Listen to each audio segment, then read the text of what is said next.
Hey there, kids. It's time to sit because Battleground Casual is on. Here's Aaron or Matt. Or Pez. Hello, everybody. Welcome back to the latest edition of Battleground Casual. Once again, unfortunately, Matt is not here with us this week. I am joined by Austin Howell in the co-host seat, which means I will go to him first on most things and nothing else more important because that's exactly how Matt likes it. So that's how Austin's going to do it. Austin, how you doing tonight, buddy? Hey, man, I'm just here to be a professional co-host. As always, I will follow your lead, and I can talk about anything you want to talk about. So bring it on. All right, so we'll go ahead, guys. Waste no time because we got a lot to talk about tonight. We had a whole show planned, and then a fucking nuke dropped after the fact, which honestly, I probably could have planned for accordingly. I knew there was a good chance it was coming, and I just didn't plan properly. So we'll go ahead and jump into it. We'll start with the first segment of the show, which is non-starters, and there wasn't a lot of news this week. So because of that, the only non-starter is the Deadpool 3 stuff, because aside from those set photos, which I think I'll say what everybody thinks, looks dope. There wasn't a lot of official news, just a lot of fucking rumors swirling around about who's in this damn thing. Of all the names that got listed on the internet this week, in the last 2 weeks, really, since we weren't here last week, the only one that's been officially confirmed, weirdly enough, is Jennifer Garner as Elektra. Everybody else is still just a rumor. So I figure we'll wait until there's more official news on that front to talk about it. And since there was only like 5 news stories max in the week, that's pretty much it. So with that said, we'll go ahead and jump into the box office. And normally it is just myself and Matt, but Austin is the co-host. And backstage, one of our guests had shown enthusiasm about wanting to talk about it. So I'm going to bring in Kevin Moreno with us as well. So you guys, obviously the people at home watching are watching the show, but they have no say in how this goes. So I'll give it to you guys. The box office is a bit expanded this week, and I'll discuss why in a second. But the video wound up being fucking 6 minutes long. So do you guys want to actually hear the video, or would you rather me break it up and read it live? Because I'll do that. Break it down now. Break it down. Break it down. Okay, perfect. Yeah, because I watched it myself after the fact and went, fuck, was I talking for 6 minutes? Shit. All right, so we'll go ahead and jump into it. So with the box office, this week it is there is a little bit more to it because I decided for the sake of kind of having some fun with this that I would do a combined box office. Now, for anyone who watches the show, last week, you guys know that we weren't here. Matt, of course, has been unavailable for the last few weeks. He's had a mix of family events, and he's also moving. He should be wrapped up with that next week. Hopefully, he'll be back with the show next week, especially because it'll be Mission Impossible. But he is gone again this week. And so last week, I had some last-minute plans come up, so we canceled the show, partially because I had last-minute plans, partially because not enough people had seen Indiana Jones to even put together a full panel. That tells you how that movie did. With that said, I decided to do a combined box office. So this week is the 4th of July weekend, and then I added the July 7th weekend to it as well from last week. So it's 8 days total, the 5-day 4th of July box office and the 3 days, to sort of create this kind of amalgamation monster of what's been happening since the show is last on the air. Does that make sense? Yeah. Yep. All right, cool. So we'll go ahead and jump into it. I'm going to go ahead and bump us wide here, and I'll run through the images really. That way I can throw the images up on screen that I had. So over the course of those 2 weeks, disappointingly so, Indiana Jones was first place there with 111.3 million earned over the weekends. The movie earned 83 million, specifically 83.9 million over the 5-day 4th of July weekend. Its 3-day opening that Friday through Sunday was 60.4 million, which when you adjust all previous films for inflation gives it the 4th biggest opening in a 5-film franchise. Not exactly great there. Worldwide, as of when I wrote the write-up, which was on Tuesday, the film had earned 252.6 million worldwide. So just all around, the box office is not looking great for Indiana Jones. Kevin, I'll go to you first. What were your thoughts on the way that Indiana Jones performed? I'm not surprised, especially by the reporting I've been hearing ever since after Cannes. And I'm a bit bummed because I feel like the early word of mouth and also the Wrath of pretty much the Kingdoms of Skull, it kind of pretty much people were like are no longer excited for Indiana Jones. It's really tackled an older market, which that audience aren't gonna go to the theater day one and to see it, and pretty much Indiana Jones' name right now is not strong enough like Star Wars was at the time when Force Awakens came out. So I'm just pretty kind of sad, but especially for this one. It's a really good one. Yeah, absolutely. We'll get more into the actual film later. Austin, your thoughts briefly. I'm not surprised. The movie's already dead in the water with all these other movies coming out. I don't see this thing other than being contractually obligated to stay in theaters for probably a month, staying any longer than that at all. Yeah, you're coming off a Crystal Skull movie that people have been stewing on for 15 years that wasn't great. You don't have a Steven Spielberg involvement in this. The fact that it's just playing, it's an 80-year-old Harrison Ford playing Indiana Jones. I'm sorry, it's hard to get excited about that. And the fact that the movie just looked bad, and we'll get into it, but is bad. And word of mouth gets us about that kind of stuff gets out quick. Especially for people where, the most people you're gonna have interested in this one are people pretty much my age and above. Not to say that younger people can't get into and watch the older movies eventually, but they're just gonna watch them at home. It just is what it is. So, it's a combination of several things, but I'm not surprised given how kind of mediocre the movie turned out, anyways. So, yeah, unfortunately, I was looking forward to this film coming out, and it's just unfortunate that schedules worked out the way it did for both myself and Matt, because I forget which episode it is offhand, but if you guys go back a couple of weeks, like, it was a long enough discussion randomly mid-episode that in the timestamps, I stamped it as a separate segment where Matt and I got into a discussion about the potential box office of Indiana Jones. And he was of the opinion that it was going to overperform. I was of the opinion that it was going to underperform expectations. And unfortunately, I wound up being correct. And I say, unfortunately, I didn't want the film to fail. I just had a funny feeling because, like, as somebody who at my second job, like my main job is I work in schools. So I was hearing kids talk about what movies were coming up in the summer, what they were excited for. And then at my second job, I work with high schoolers and early 20s peoples like myself as well. And like there's people there that go see blockbuster films every other week. No one was talking about Indiana Jones. It had no love or excitement from anybody below a certain age range. And unfortunately, I think that showed in the box office. Hell, even in my own household, my brother and sister go see almost every big movie with me. The day of, my sister asked me to cancel her ticket because she had never seen the films. She wanted to watch them. She watched Raiders. She liked it fine enough, but she's of an age now where even that older style of filmmaking doesn't appeal. And then tried to go through Temple of Doom, couldn't get through it, and just said, it's a waste of your money if you take me to go see this. And so I refunded the ticket. And that's one ticket pulled back from a younger audience member. And I just think, unfortunately, that is the story with this film. It's not as bad as The Flash, but it's not going to hang around. And it's even a bigger bomb. Well, it might be on the same level as the Flash one because reports are saying this movie could cost it upwards of $330 million production budget plus marketing, which is insanity, by the way. That's a whole nother topic we can get into in a future show, is these overinflated budgets for these movies that are getting out of control. But yeah, the fact that it didn't even outgross Crystal Skull's opening weekend, not even adjusting for inflation, just straight box office. And that was 15 years ago when tickets were about half the price. So that's pretty sad when you even think about that. So, not good at all. A big time. Yeah, and given the fact that this is the first Lucasfilm film since Rise of Skywalker, bad, very bad, very, very bad. So we'll move on to the next ones there. In second place on the combined weekend is Sound of Freedom. Now, this movie made headlines when it, out of nowhere, with next to no marketing, took in $14.2 million during its opening 4th of July weekend.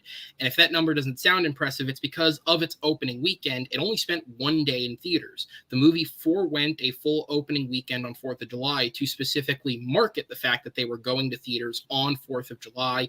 And in fact, it came first on the day above Indiana Jones. that's technically with an asterisk. There's a lot there to break down as to what that actually means. Instead of taking the time to explain it here, because we have more topics to focus on, I'd recommend going over to Dan Merle's channel, his box office show. He gets into what that $14 million actually could be and how the movie was kind of pushing tickets. But either way, it's still impressive to sell this much, despite the fact that it had limited marketing. Combined, it made $33.9 million over the 2 weekends to take second place. And then just behind it, and I actually mistyped it here, Insidious, The Red Door is, I rounded down to 33.8 just to show the difference, but it's actually within like the thousands of dollars these two finished.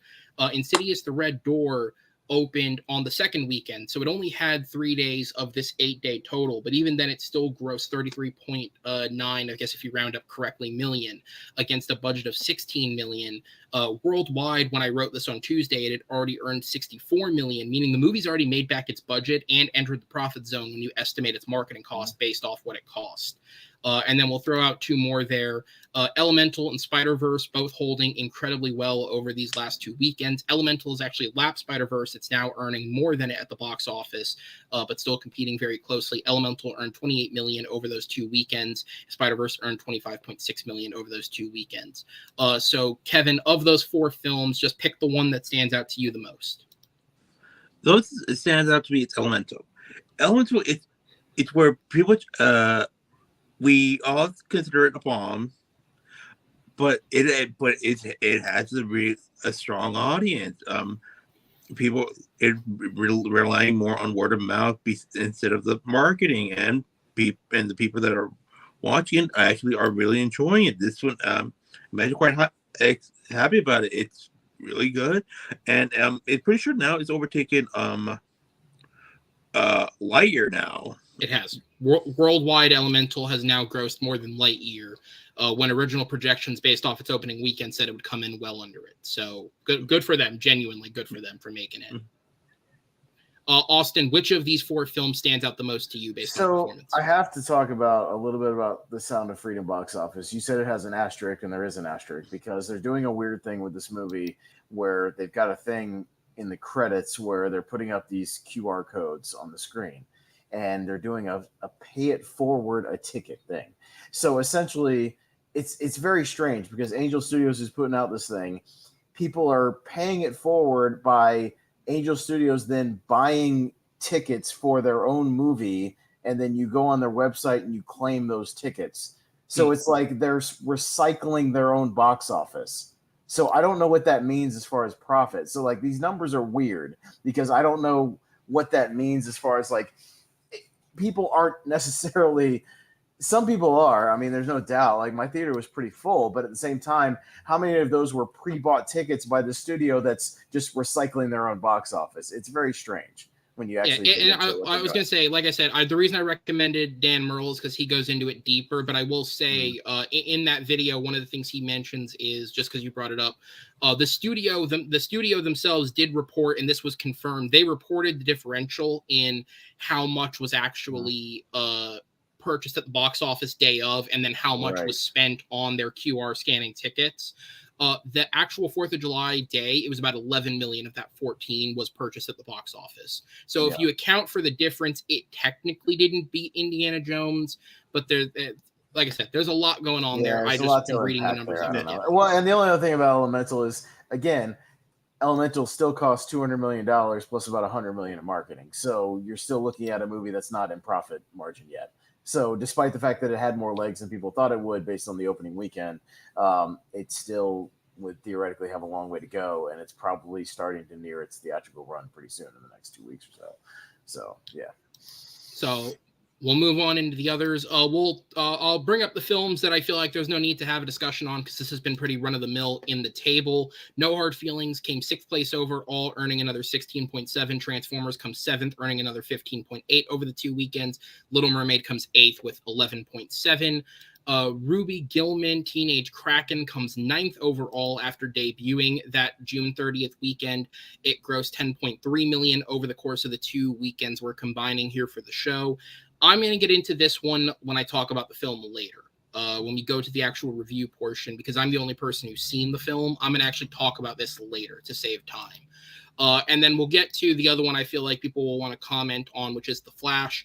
In these 2 weekends, it does come 10th with the combined box office, so at 9.8 million grossed. But it's worth noting that the second weekend of July 7th, it only grossed about 2 million, and it did drop out of the top 10 after just 3 weeks.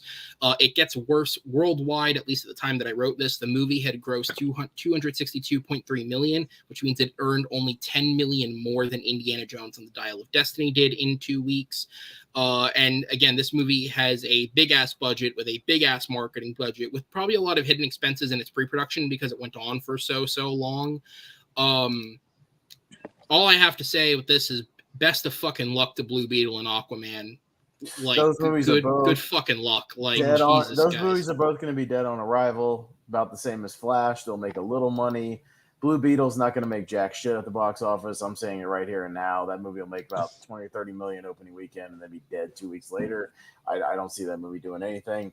And Aquaman, despite the first one doing over $1 billion, I mean, again, it's the last movie of a dead franchise. So I mean, where's the interest going to be? And plus, you still have people sour. People were sour over Ezra Miller in this movie. They're really going to be sour over the fact that Amber Heard's still all over that movie and hasn't been, apparently still all over it. So that's gonna factor into it as well. So Flash is dead. I was looking at my show times for my Asheville area for this weekend just to see if there was any oddball movies coming out of art house or anything like that. And Flash is only in 1 theater out of 10 in my area still this next weekend.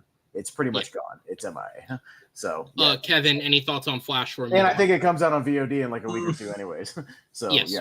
Well, I'm not surprised. Again, I'm actually a bit more surprised how big the drop off has been getting for this one. And so much so that it lasted around the top 10 for just 2 weeks, and then after that, vanished. I'm like, wow, that's quite sad, bad for this. Like, jeez. Well, and one other omission, Joyride not making much of a splash, which is surprising because we'll talk about it, but we'll talk about that later. But yeah, you beat me to it. Sorry. No, you're good. Yeah. Oh, I was gonna say, so to wrap up the segment, and I'll give you guys brief closing thoughts on the remaining films because I want to get the rest of the panel in as we're close approaching the 20-minute mark here. Yeah. So Joyride was the next one I was gonna bring up. So when you account for the July 7th box office, just that 3-day weekend, it took 6th place, earning 5.8 million. Of course, when we do what we did for the show today and combine the 2 weeks, including the week we missed, that does not make that combined top 10. The movie at one point was projected to gross as high as 10 million, including going into its opening weekend, which would have put it in this top 10, but it came nowhere near that, despite having had months of early promotional screenings and positive word of mouth from both critics and audiences. The movie just did not seem to connect with the box office. We had 4 films over the course of those 2 weeks drop out of the top 10. The Boogeyman and The Blackening both dropped out the weekend of 4th of July. Over the 2 weeks, they earned $3 million and $2.6 million each, respectively, although they both made enough money for their budget, so nothing to feel bad about there. Wes Anderson's Asteroid City dropped out the July 7th weekend, following one of his best openings of his career. It took in $8.6 million over those 2 weekends. And then Guardians Volume 3 dropped out that July 7th weekend as well, being one of only 2 real major successes this summer. It grossed $4 million over both weekends to continue its run. Although it's worth noting now that of the summer, Spider-Man Across the Spider-Verse this week did overtake Guardians as the highest grossing film of the summer. And it's the second highest grossing film of the year now. So Guardians is second, but still one of only 2 films you can call a success. And then finally, the last film is just a personal one I've been tracking in the indie film Past Lives because it's been doing really, really well on Limited. Over the last 2 weeks, it earned $3.6 million as it began rescinding theaters and going back into a proper limited release following a couple of weeks on a wide release. The movie's grossed $8.5 million domestically, meaning if the film can hang on this weekend and earn just a bit more, it could pass $10 million domestic for a micro-budget film, which is pretty good. And as far as I could find, in most international markets, it has not released yet. It's mostly only been a domestic release from what I could find, which means if the word of mouth can spread to other countries, there is still more to earn for this movie on a small release scale, which is really good for A24. So of those remaining films, Kevin, what's the one note you wanted to talk about before we move on? Actually, Guardians. sadly, one of the, I think out of the big box live action one, it's of the summer is actually I think probably the only one right now that's a hit. That's actually quite nice, surprising, especially that is James Gunn's last MCU film, and what a way to go out on! Quite impressive.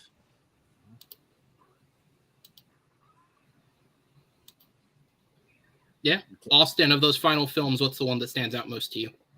No, I hope Past Lives gets more theaters. We'll talk about it when we get into the reviews. But yeah, I saw it at an art house theater here in Asheville. It's still kind of only playing at the two kind of art theaters here.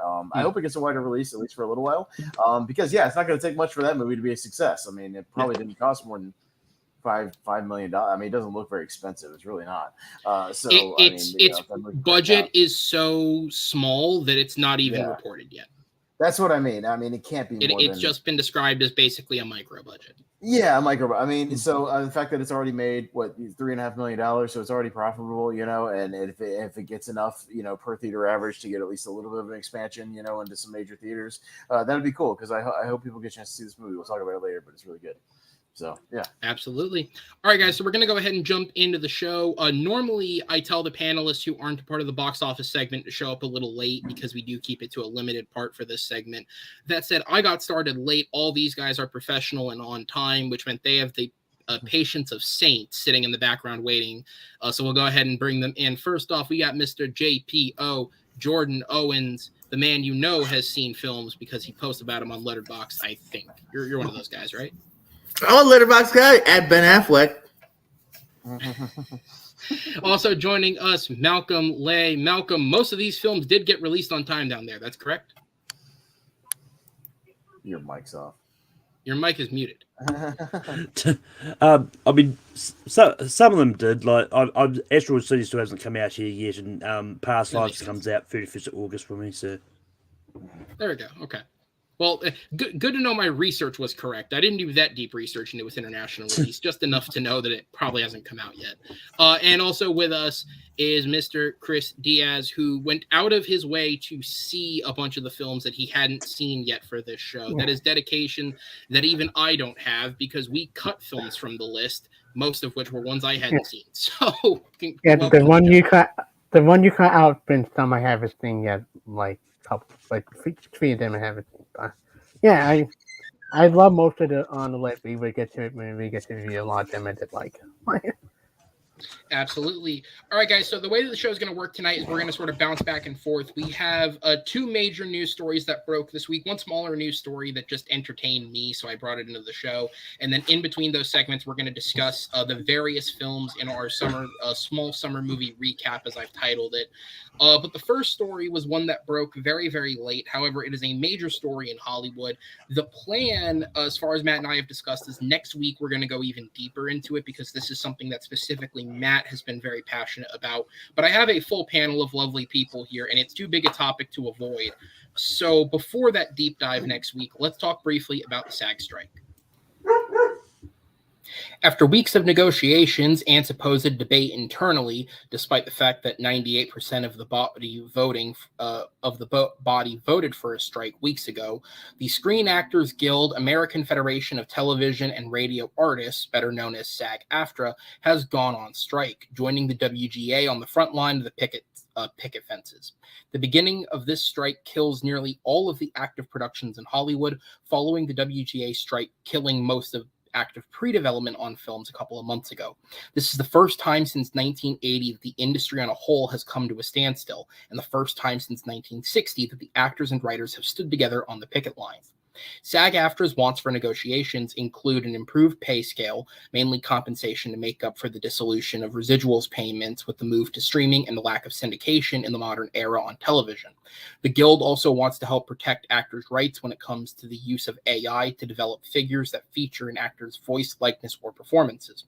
The third real sticking point is based on auditions. People used to get paid for self-tape auditions done at home due to the nature of using one's own equipment and having a lack of direction to work with when shooting them. However, after transitioning to self-tapes permanently with no pay during the pandemic due to having no other way to do auditions, the industry has continued to use self-tapes without returning to paying actors. As with the writer's strike, it is important to point out that the A-list stars with negotiating power are not the focus of this strike that the public seem to think is happening. Rather, the Guild is coming together to fight for the smaller stars, day players, guest stars, and extras of the industry who will only book a few roles a year to make sure they can earn a livable wage in a changing era of entertainment. Almost all major productions worldwide are now shut down, with rare projects earning some specific exemptions. Examples include House of the Dragon or Gladiator 2, who have found slight ways to continue. SAG-AFTRA also can't do any kind of performance. Members can't, say, sing live if they also make music or perform on stage in any way, and they can't actively promote any studio projects. It is worth noting that you may still see promotions for upcoming films and television shows, but they have all been pre-taped over the last couple of weeks, and actors themselves cannot push or promote this material, or they stand across picket lines.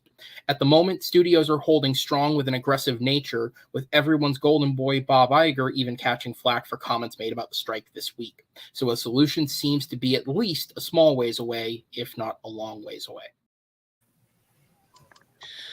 Yeah, so of course, as I said, there wasn't much news this week because most of the industry was sort of sitting on their hands waiting to see if this went down. Of course, the original date for the strike was supposed to be July 1st.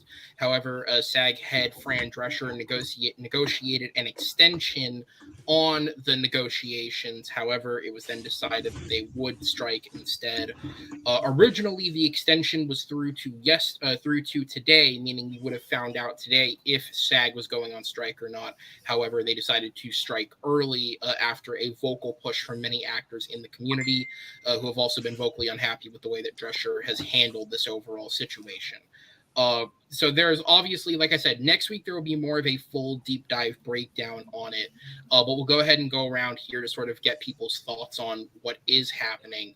Austin, I'll start with you. What are your thoughts on it?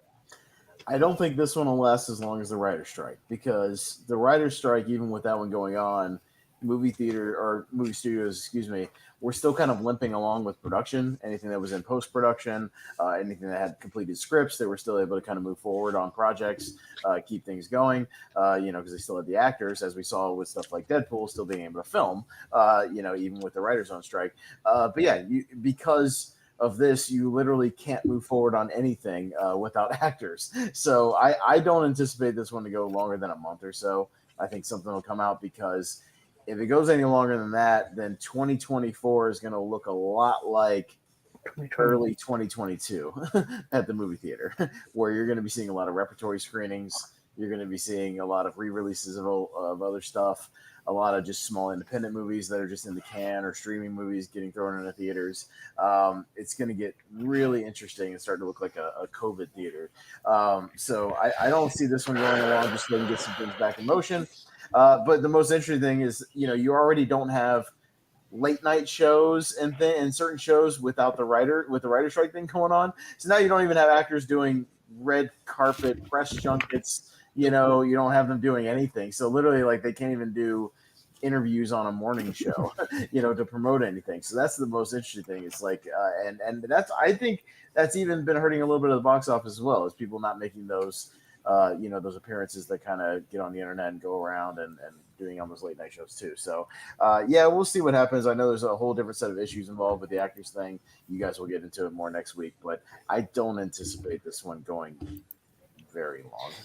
Yeah, I mean, promotion is such a huge part of films. Like, we go back to even just a couple of weeks ago when at the last minute, I believe it's Universal is distributing it. They pulled Strays off of their June release date and moved it to an August release date in the hope that the actors wouldn't strike and that the writer's strike would be over quicker. Because for what it's worth, based on research I've done, it seems like Universal has been one of the friendlier studios. And it's worth noting, for anyone who hasn't done the deep dive, it's not all studios that are like actively against them. There are certain ones. David Zaslav very publicly is sort of like, why the fuck are people striking? Just seems to be totally disconnected. Netflix has been an issue as of recent. It seems like Bob Iger may be a little bit on the opposing side here. Universal has been one of the studios that's played friendlier. They were, I believe, a part of the set of studios that sort of initially, even with the writer's strike, agreed, like, yeah, okay, we understand the terms, cool, that works. But overall, the exhibition group did not come to a decision to pass, and thus the strikes began on the opposite side. But Universal moved Stray's release date into August because as a part of their promotional plan, they had this tour where they were going to bring around Will Ferrell and Jamie Foxx and Will Forte and Randall Park and whoever else is in that movie and send them to all these places to just hang out and talk together and have chemistry and promote the film and show clips. And it's ruined. Like, they can't now. So that begs a question of, are we going to start seeing studios jump release dates to like try and reschedule and figure things out? Or it could have bigger effects than I think people are already thinking of. Kevin, I'll go to you next on the panel. What are your thoughts? Oh yeah, like right now, I think Comic-Con is about in the next week or two. Mm-hmm. And boy, that's gonna hit different. It's gonna probably be like an actual just plain old Comic-Con. Just I think talking about the comics and wait a minute, a Comic-Con based on comics? You don't say. Yeah. Wow. Yeah.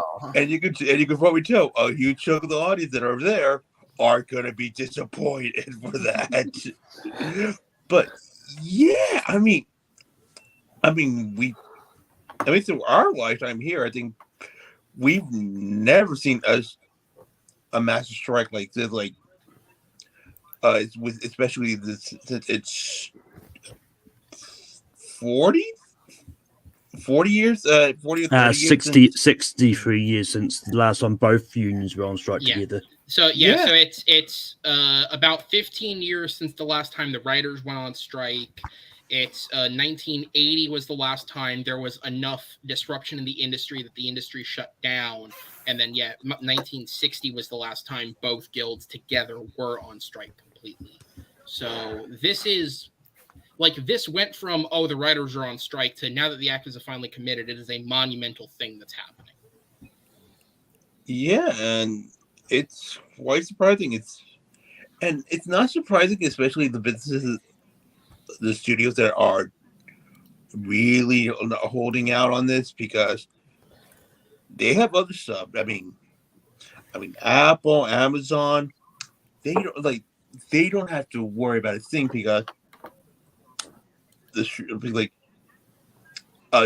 business isn't pretty much their worst taking loss. I mean, how many money is Amazon losing for pretty much Lord of the Rings? I think, was it the Russo Brothers series, Citadel? Yeah, that lost a fuck ton of money. Yes, I mean, they don't have to worry about that, so they can easily pretty much take a lot less long. I really hope that this eventually gets sorted, but quickly. But honestly, I have doubts. Jordan? Yeah, I think not too much to add from my end. I think it's finally the thing that's going to kind of strong on them to kind of get on track, because they need to. Shit's just not going to move forward here. And I think hopefully this doesn't last too much longer, because, it just ends up hurting us, the fans. But it's definitely something that needs to be done as well. So, yeah, Malcolm? Just to quickly touch on what Kevin said about Comic-Con. A lot of the studios are already pulled out of Comic-Con now. I think they're afraid this was going to happen as it was. Pulled out just this So week. a lot of the studios had already pulled out of Comic-Con as it was, so there wasn't going to be a lot of the big studios there anyway. But I did... I was going to say, this is like the final nail, because like one of the things that I know that was happening was, it was either, I forget which day it was either the first panel of Comic-Con or it was the opening panel of Friday, was Seth Rogen had negotiated to put Turtles on there, and they were going to bring a whole bunch of the cast down to promote Turtles. Obviously, that won't happen now, unless they want to just trot out the directors or something. Yeah. But They might screen the movie. Who knows? Yeah, and one of the panels I think was going to be Twisted Metal. I'm like thinking, that ain't gonna happen. Nope. Go ahead, Malcolm. I'm sorry I cut you off. No, it's all good. But yeah, it's just it's one of those ones. Like, if you haven't seen Francesca's speech when she was announcing the strike in that, like, it's a really powerful speech, and yeah, and it looks like this whole she was saying, like, they did this whole extension in good faith. The studios were going to try and do something, and she was saying, like, they really didn't do anything. Like, in that extension, of a lot of people feel as they did the extension just so they could promote Barbie and all that. But I did do some sort of a quick research into the last time WJ and SAG went on strike. Like, so the WJ went on strike in January of 1960. Then it was like 2 months after that, SAG went on strike, and then SAG signed their deal like a month later. So SAG was on strike for a month, and then after that, WGA was on strike for a further 2 months. So if that is that same, if that's going to be that same sort of time frame as we're going to get this time around, because it's been 2 months since the WGA went on strike, so it's falling into that same pattern. So it could be like about at least 3 months before both parties are back in Hollywood, sort of back in full force again. So I believe it was, I'm quoting Jeff Snyder, who had said, in his estimation, the worst that this will possibly get, like if this goes the furthest it's going to go, and like the studios don't budge in any way, actors, he thinks will be done first sometime around October. Writers, if it goes that far, writers, it may be until the new year. At that point. Because again, they'll struggle to negotiate with the writers because they already have enough written that they could move forward on stuff once they get the actors back. Chris, before I jump to you, I am going to go up to Matt real quick because he hopped in here. So Matt, you don't have to spend too long on it because as I said earlier, and we had planned this before anyways, once it had happened. So next week, in addition to discussing Mission Impossible, yourself and I and the panel will go into this deeper and give it more time since it's not a recap week. But just briefly, since you're able to hop in, what are your thoughts on the strike finally going through? Yeah. And to be honest, as soon as I clicked join studio, I didn't think it would like throw me actually on the stream. I thought it'd be backstage. So I just kind of popped in there. So that was my bad. No, I only have like I said, I only have like a minute or two, then I gotta get back to it in the new place. So can you ask the question one more time? So just what are your brief thoughts on the by the way, since you're here, I brought it up earlier. Since you're here, and we're not going to talk about it, I was right about Indiana Jones. But what are your thoughts on the SAG strike? SAG strike sucks it had to go that far, but obviously I'm going to be in support of the actors there. I feel like what they're asking for is not too much. Like a certain man whose full name starts with an R, ends with Iger. I feel like, everything they ask for is very, very fair. Same with the writers too. So, go actors, go writers. I'm going to hop off, but let me just say this real quick. Again, support the actors, support the writers. There are, places where you can actually contribute to help the writers and some of the actors too. Obviously, guys like Matt Damon, Christian Bale, the big actors, they'll be okay. But there's a bunch of guys that, are smaller, like Matt Damon, or I believe it was Matt Damon or Sean Gunn said that there's a lot of guys that don't have health insurance, a lot of actors that just, they don't get it. So this is really for them too. Of course, AI is a big thing. So hopefully they can figure something out where AI won't start taking people's jobs away, like, the studios want to do. So go writers, go actors, fuck Bob Iger, fuck David Zaslav, fuck whoever is the CEO of Netflix, fuck whoever's the CEO of Sony, fuck whoever's the CEO of Paramount, and anybody else that is, doing that whole thing. They're making their millions, tens of millions of dollars, while there's some people that write that are literally sleeping in their cars. Bobby, you can afford to give an extra $1 million or $2 million to your creatives, the people that actually put you in a position where you're at right now, that helped you, get that $27 million. And Bob, you better hope that there aren't more people like Ron Perlman, because Ron Perlman, he's a very happy camper right now with what Bob Iger said, or at least it seems like Bob Iger Ron said. Perlman needs to watch his mouth before he gets arrested for threatening violence. He needs to ease up this. Well, look, literally what he said how about was, this? Both sides are accurate. yeah, but he needs to peel back a little bit, not literally threaten to burn people's houses down. That's not legal. But okay. He technically did not say, "I'm gonna go to your house and do this." Yeah, he insinuated it. Yeah, he insinuated it. That's kind of why he had to put out a statement and deleted it like an hour later and put out a statement being like, yeah, I'll take that back, because people are kind of like, yeah, Hellboy likes fire. We all know this. You can't say shit like that. Like, that's a threat of violence to a normal person. So yeah, you can't do that. I'm sure Bob will be okay. What house will he be in this week? Who knows? He's got 50 million houses. But, no, the studios, they have to get what they want in these strikes or these negotiations, so they can afford to get more yachts and more houses and all that stuff. So yeah, fuck Bob Iger. It sucks that he's going to be here longer than initiated. Hopefully, hopefully they find somebody soon to replace him, even though he's going to be here till 2028. That's wonderful. 26. 26. Okay, thank God. Let's make it 23. That'd be wonderful. But yeah, fuck them all. You guys have a good one. I got to get back to it. So yeah. Later, Matt. All right, later. And I'm not going to click end stream. I guess that's just a tease for what'll come next week when we have more details about it. Because trust me, I've spent time doing research on shit that doesn't matter. I'll definitely be researching this. So, and I will say this right now. I don't know who it was, Bob Iger, whoever. I know Ron Perlman insinuated it was Bob Iger that said they're going to hold out till the writers lose their homes and stuff. I hope that whoever said that gets exactly what they want the writers to get. Their houses to have to go bye-bye. So All right, see you guys. So, yeah. All right. Well, I don't know if you can top that, but Chris, want to give your brief thoughts so we can move on. All right. So I rarely talk about my family life, and I do. I have a cousin who is a SAG member. She's done a couple of acting things. She in Fire Island, Team everything.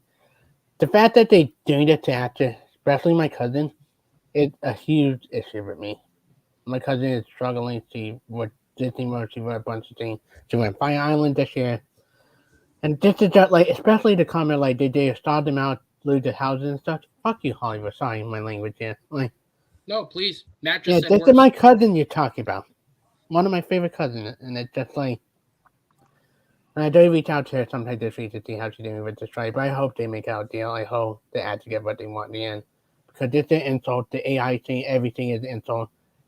You're losing out people who deserve, like extra small actors like my cousin and other people that deserve the money, deserve to be paid rightfully, deserve the credit. The AI do not work, Hollywood. Stop it. Yeah, absolutely. Just for the sake of, again, we're going to get into it more next week. At this point, unless like monumental movie news somehow breaks during the week, next week will mostly probably be the SAG strike and Mission Impossible.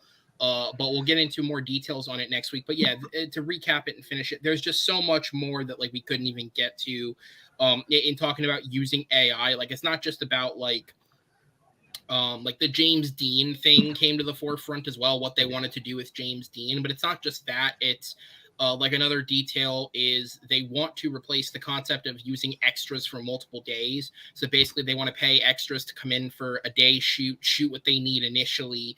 And then any other days that they shoot that scene, they want to just use the likenesses of the extra and recreate the background with AI. So they don't have to pay people to be there for multiple days. Yeah. There's levels to how Hollywood is trying to cheap out when it comes to actors.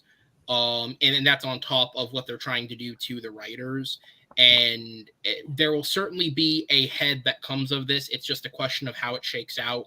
And as Matt and I have said from the beginning, the show stands with the people who work on the films. I mean, for fuck's sakes, we are a movie channel whose main show is a movie debate show, whose secondary show is a movie discussion show. We stand with the people who make the content because computers, they're just not going to cut it. Like a computer cannot put the emotion that a human can into something. Shit, Dial of Destiny feels like it was made by fucking AI. Didn't Terminator anything? Terminator taught us that we can keep beating a dead horse of a franchise until we really can't make money on it. Without going to spoil it, good timing with next week with that and the Mission Impossible spoiler talk. I love it. But yeah, I mean, if I could add one more thing to this before we move on. Yeah, go ahead. Be careful for misinformation out there, because like all the reports like Deadline, that they do have industry plants from studios there who are trying to sow discord among the people striking. Yes. So because I think the point coming from it was you and Matt, but the point someone brought up about like the whole they're going to keep it going till they lose their houses. That like some of the people from SAG like have said like that's not that accurate. Like, but it's just one of those. Like, be careful what you read, because I know some people are saying, "Oh, cancel your subscriptions and all that," because that's what SAG wants you to do. Like SAG has said, that is not what they want to do, because they still want to get whatever money they can get while the strike's going on, and not watching their stuff is going to hurt the actors more than what the studios are doing to them. So yeah. In terms of if you want to support people, like truly, if you're in a position to where you want to support people who are struggling, Matt did say the best way to do it is to go to these places that are taking donations, that are coordinating with writers and smaller actors to help funnel out donations to them. That is the best way to do it. Malcolm's 100% correct.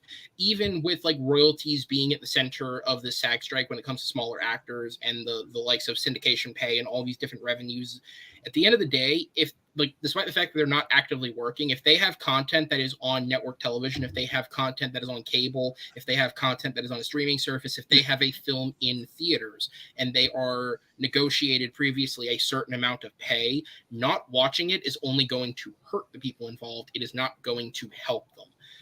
Quite frankly, my opinion has always been, when it comes to these things, no matter what the situation is, not watching something in protest is only hurting the majority of people involved. And in the case of a strike, that is infinitely more so. So do not buy into watching something is not going to hurt anyone, because the actors have boycotting Netflix, for example. And like as a social thing, boycotting Netflix stands to hurt the actors more than it hurts Ted Sanderos. Because at the end of the day, that guy's already fucking rich anyways. Yeah, he'll make something, but it's more important that the actors make money than anything else. Yes. With that said, though, again, we'll spend most of a show on it next week. I do want to get to all these movies here before we check out for the night. So we're going to go ahead and jump into the films. And the way that we're going to do this is each film is going to get a couple of minutes worth of discussion. We'll kind of go through them quickly and briefly discuss them before we move on. In terms of who will be on screen for these segments, I am only going to have who has seen the movie on screen at any given time. So we'll go ahead and start with the first 4 films. Here they are. All right, let's get into our recap. For the first set of films, we'll start with Wes Anderson's Asteroid City. This flick was his best wide-opening weekend of all time, but it hasn't quite lasted the way some of his previous films have. The film, which focuses on both the making of a televised live production of the play Asteroid City, as well as the plot of Asteroid City itself, was marked as a return to form for Anderson, following the general public not adapting to anything he had made really since Grand Budapest. It also boasts an impressive cast, which I will now read because it's fun to read lists of names, including Jason Schwartzman, Scarlett Johansson, Tom Hanks, Jeffrey Wright, Tilda Swinton, Bryan Cranston, Edward Norton, Adrian Brody, Liev Schreiber, Rupert Friend, Maya Hawke, Steve Carell, Matt Dillon, Willem Dafoe, Margot Robbie, Tony Revolori, Jake Ryan, Sophia Lillis, and Jeff Goldblum as the alien he is. The Pixar film Elemental, which was released the same weekend as The Flash, hence why we skipped it the week of. Isn't it bad when you write something and then 2 days later can't read what you wrote? But has wound up being the more successful film of the two and audience-receptive film of the two. While it doesn't feature major cameos and world-breaking stories, it does feature a solid romance and Pixar's tackling of an immigrant story, something that keeps in line with the serious nature of their films.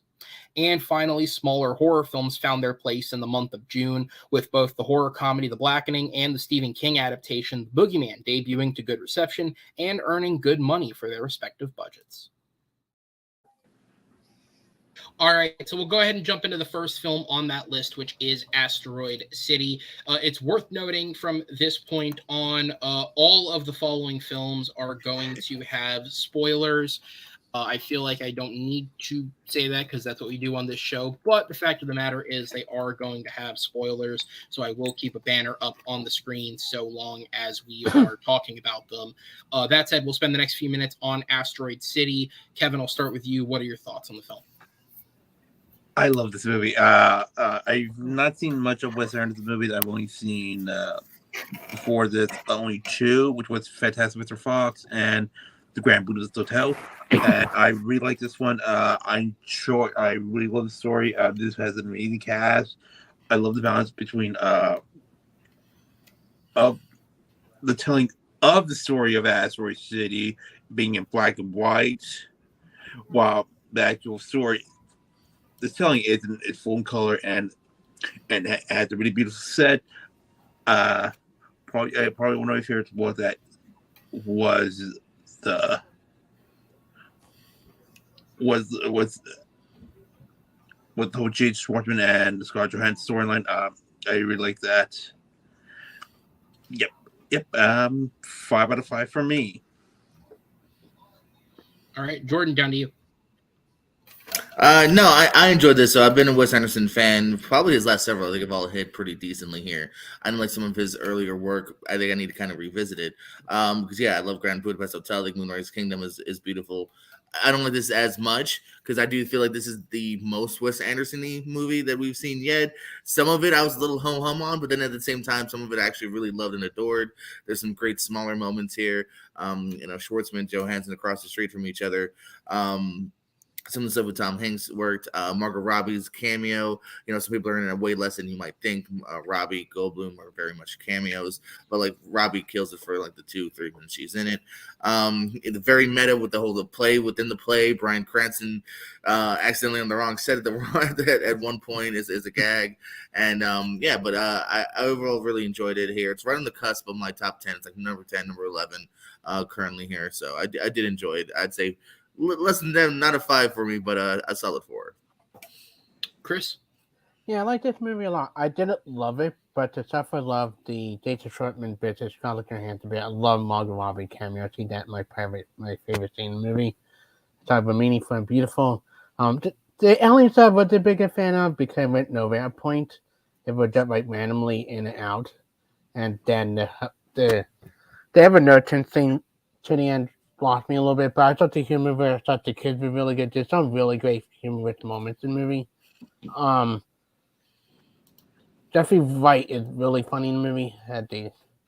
And it's a good, fun movie. Not my favorite Wes Anderson movie, but I like it a lot better than The French Dispatch.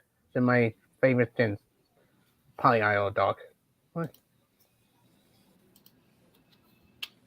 Yeah, I liked it. I didn't love it. For me, honestly, French Dispatch is the most Wes Anderson-y film. That one, even though I didn't think it was, even though I didn't think it was bad, I thought it was good at the very least. That one, it felt like he was kind of up his own ass just completely with that one. This one, I think he's come back out of it a little bit. He's stepped back into reality just a little bit. I do like the concept on paper. I don't think it hit me 100% in the way that he wanted it to, with the film being about the discussion of the artist and artistry and the writer, the whole thing about a play written by a writer and taking time to focus on the writer itself outside of it. This was a script that was written by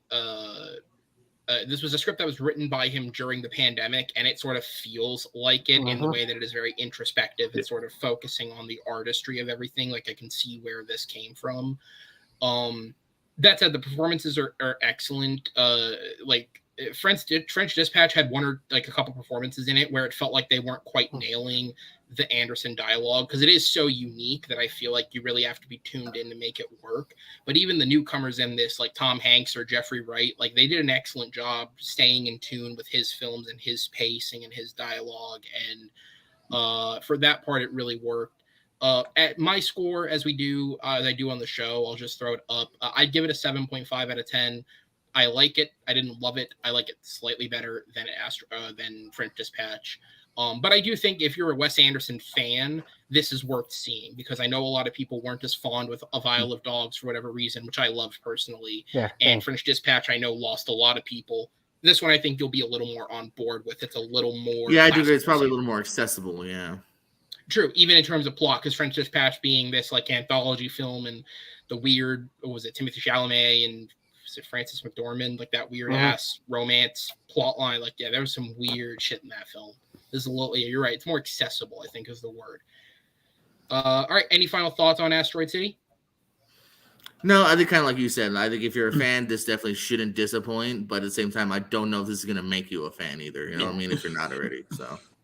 Yeah, and I think unfortunately that's where Wes Anderson is. Like, I think that'll be, he may have one more great one in him, but I feel like the rest of his career will probably be this. He'll make films that work for him and his fans. I mean, I don't think we're too far attached from like Moonrise and Budapest, where it's like those weren't that long 10 ago. years. Like, yeah, it was. How long was Budapest ago? 2014. Well, then never mind. No, I I thought it was like, I don't know, 18. Moonrise was 2012. Yeah, it's been a few years, but Yeah. he also takes time between his films sometimes. Yeah. So, with that said, though, it'll be the same four of us on screen. We'll go ahead and jump into Elemental. I started with Kevin last time, so I'll start with Jordan this time. What are your thoughts?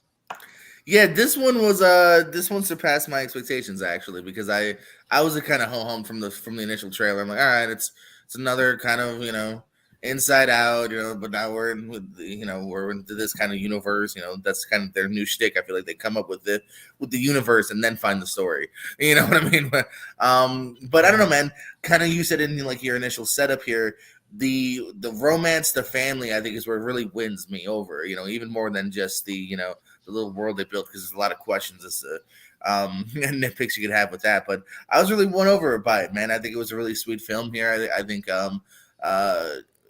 kids would really like it. It's beautiful on screen, but that initial main relationship and also relationship between like the girl and her dad, I thought really worked actually here. So yeah, I actually really dug this more than I thought I would. Chris? Yeah, Aaron, thank you. I checked it out and see that. I loved this movie. I thought it was sweet. I thought it was very funny. Before we forget out the upshot, before it was great too, to back. Like they were both great companion piece. Good goodbye, Dad. But this was a beautiful movie. The immigrant story, what really stayed with me. The stuff with her dad, that his dad did about him. I thought was really emotional point, and then the end. Then we spoiler her bowing to him before she go off to her new job. I thought was beautiful. It got me emotionally. Later, Amber relationship, I thought was very cute, very funny. The stuff I thought was worried about the humor. Really, the humor landed for me a lot of the time, especially in content of the movie compared to the trailer. There's some really dark, funny humor moments as well, especially with her grandparents. One joke about her grandparents that were really darkly funny. Yeah, this is a great movie. This is not my top 10 best Pixar movie, but top 20 for me at least. Like, this is a 9 out of 10 for me. I love this movie. Kevin? I really like this one. I had no expectations with this one, because it was one of those like, it's gonna be a love story between elements. I'm like, okay, let's see what you got. And I honestly really liked it, like the romance of it. It really warmed my heart with this, pun intended. But I laughed a lot, and I caught this bit of a Simpsons reference with pamphlet of, so you lost your house. I immediately a bit laughed at it, like more than I supposed to, but I love the animation style of it, especially from the world of the air and the water. It looks beautiful. I really had to make a really great time with this one. 4 out of 5 for me. The hand touching moment is beautiful animation when they touch hands. Yeah, I think going into my thoughts, more than anything, the animation in this is stellar. I think in the last few years, I feel like we've seen this drift where everything sort of looks either a bit cartoony like an Illumination film because those movies are succeeding at the box office, so people are trying to imitate them, or this very hyperactive animation style that the Spider-Verse films employ. We've seen even major studios, someone like DreamWorks has been shifting towards trying out that style on their films and going in that direction. And I think for better or worse, when it's done well, it can look good, but it's made animation in general look a bit more generic. It's made everything look a bit samey. This proves that you can make beautiful animation that doesn't have to look like one of those two styles. This movie does look unique to itself. It is very pretty. The elemental stuff within it is done very, very well animation-wise. All of the creatures move and look unique. Yeah, for me, it is like it's the story at the heart of this. Like, is this basically Romeo and Juliet with less death? Absolutely it is. Yeah. That said, I think it's a well-done rendition of that story. I think they make the characters really grounded and really likable. There's no grandiose story. There's no adventure to go on. There's nothing that has to be saved. There's nothing. I mean, there is stuff to be lost, but on a grand world scale, there's nothing to be lost. It's just a really small personal story. They're going to lose the store, the fire store. About two people who, I guess you could say, two people who bring out the best in each other, and I think that is where it succeeds. I think a lot of credit has to be given to the two actors, Leah Lewis, and I believe his name is pronounced Mamadou Athie or Athie. I don't know how you'd say it. Why did I think it was Sam Richardson for the longest time? I was very wrong on that. I thought it was Sam Richardson for the longest time. I don't know why. I believe he was cast at one point, and he was replaced. Really? And that's even crazier then. The fact that I literally would have put money on that. I definitely remember reading that it was him at one point, and then it just wasn't. That's weird. Okay, maybe my mind saw that then, because I swear I would have put money on it. But both of them, I think, do a great job. They have great chemistry with each other. I also have to give credit to Ronnie Del Carmen, who's not a voice actor. He's a Pixar animator and higher up, but he every once in a while they'll step into their films, and he voiced the dad in this. And for not being a voice actor and having not done a major role in any of their films, I think he did a good job with this. I think he nailed exactly what he needed to for that character. Yeah, that final scene works pretty good. Yeah. Like, again, I really, really enjoyed this one. Again, it debuted at Cannes. That was a fucking mistake. They should not have played this movie there. Like, Disney shouldn't play any movie at that festival. But I'm glad to see that it's recovered somewhat. Again, my personal score, I would give it a 9. I genuinely really enjoyed this movie. Pixar is a studio whose upper echelon is so high that even with saying a 9 out of 10, it is not in the upper echelon. That said, I think it might be their best film of the last few years. I think it's better for me than Turning Red. It's in my 10 of the year so far. Yeah. I think it's better than it's the best film of the 2020s minus Soul. I think Soul is the only one that's better than it, but everything else that's come out in between, I think this is better than. I might even put it over that personally. Yeah, that's fair. But with that said, any final thoughts on Elemental before we move on? Also, it's a rare Pixar movie that had the death scene that's actually funny. Oh yeah, the grandparents mispronounced the last word they say. Like very quickly in my theater, it turned from audible like "oh no" to like people laughing, and like that's. It got a reaction. I mean, it wasn't a sold-out theater. I saw it opening weekend, but it was a theater that had people in it. And wait to interpret what your grandparents said before they die.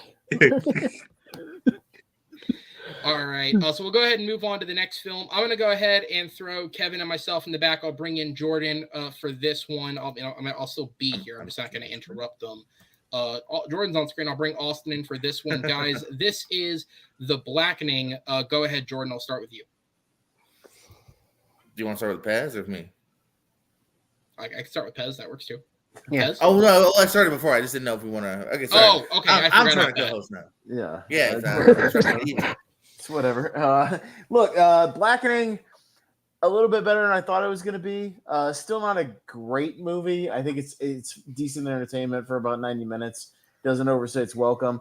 My biggest problem with The Blackening is I don't think it really tackles any new material as far as the tropes of like black people in horror movies that the Scream movies or other meta movies or parody movies haven't already tackled. I don't think it really breaks any new ground in any kind of scenes. And it's really just a horror movie that's an all black cast, which is fine. And it's all well and good. I think the movie has a Tim Story problem. I don't think Tim Story is a very good director. I think he's kind of proven that he's not a great director. So the movie's not particularly directed interestingly at all. It's just kind of flat in every one of its scenes, very standard, and it gets pretty predictable once you get into it as far as like where it goes, who the killer is, all that kind of stuff. So it's not breaking any new ground. I wish Jay Farrell was in the movie more. He's in like the opening scene. I don't think it's like, I mean, I know we're in spoilers anyways, but it's like he was barely in the marketing materials. You can tell from the trailer. You can tell from the trailer he's barely in it, and for a reason, he's only in the opening scene. And again, it's fine if you see it pop up on a Netflix or something or whatever, and you're familiar with horror movie tropes and things, you'll get some amusement out of it for 90 minutes, but it's kind of a one-time watch. Out of a 10, it's like a 6 out of 10 for me. Decent enough, but nothing to knock your socks off. So yeah, I'm kind of on the same train as Pez here. Some people like it too much and are overrating it. 4.5 on Letterboxd. What the fuck?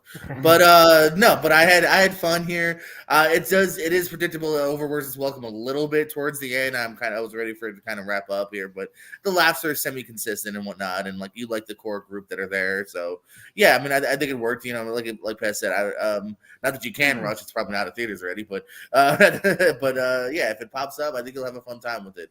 And I wouldn't mind maybe if it does end up becoming like a franchise, maybe again, like he said, maybe try a different director, maybe because like you said, it is kind of, it's not bad. I never thought of it being badly shot, but he is right. Like there's not a lot of Tim Story is just a director for hire at this point, so he's like a competent enough director that'll get. That's what I mean. Like it's not bad. He'll get the job done, but it's like you see his name on a thing, you're gonna go, oh, it's just there's nothing special about it, It just kind of is. So yeah. I liked it. I saw Death and Elemental back to back, like the same day, so I had a good time at the movie theater. It did a Tim Story problem with directing, yes. I think that would go down my rating on rewatch. But I think the cast, most of the time, the script really worked better than the directing. I think there are really funny moments, like the scene with the answering trivia to survive. I think one of the more funniest moments in the movie, where name all the black people show up on Friends, and that the gag right after they run out of time, give my punchline.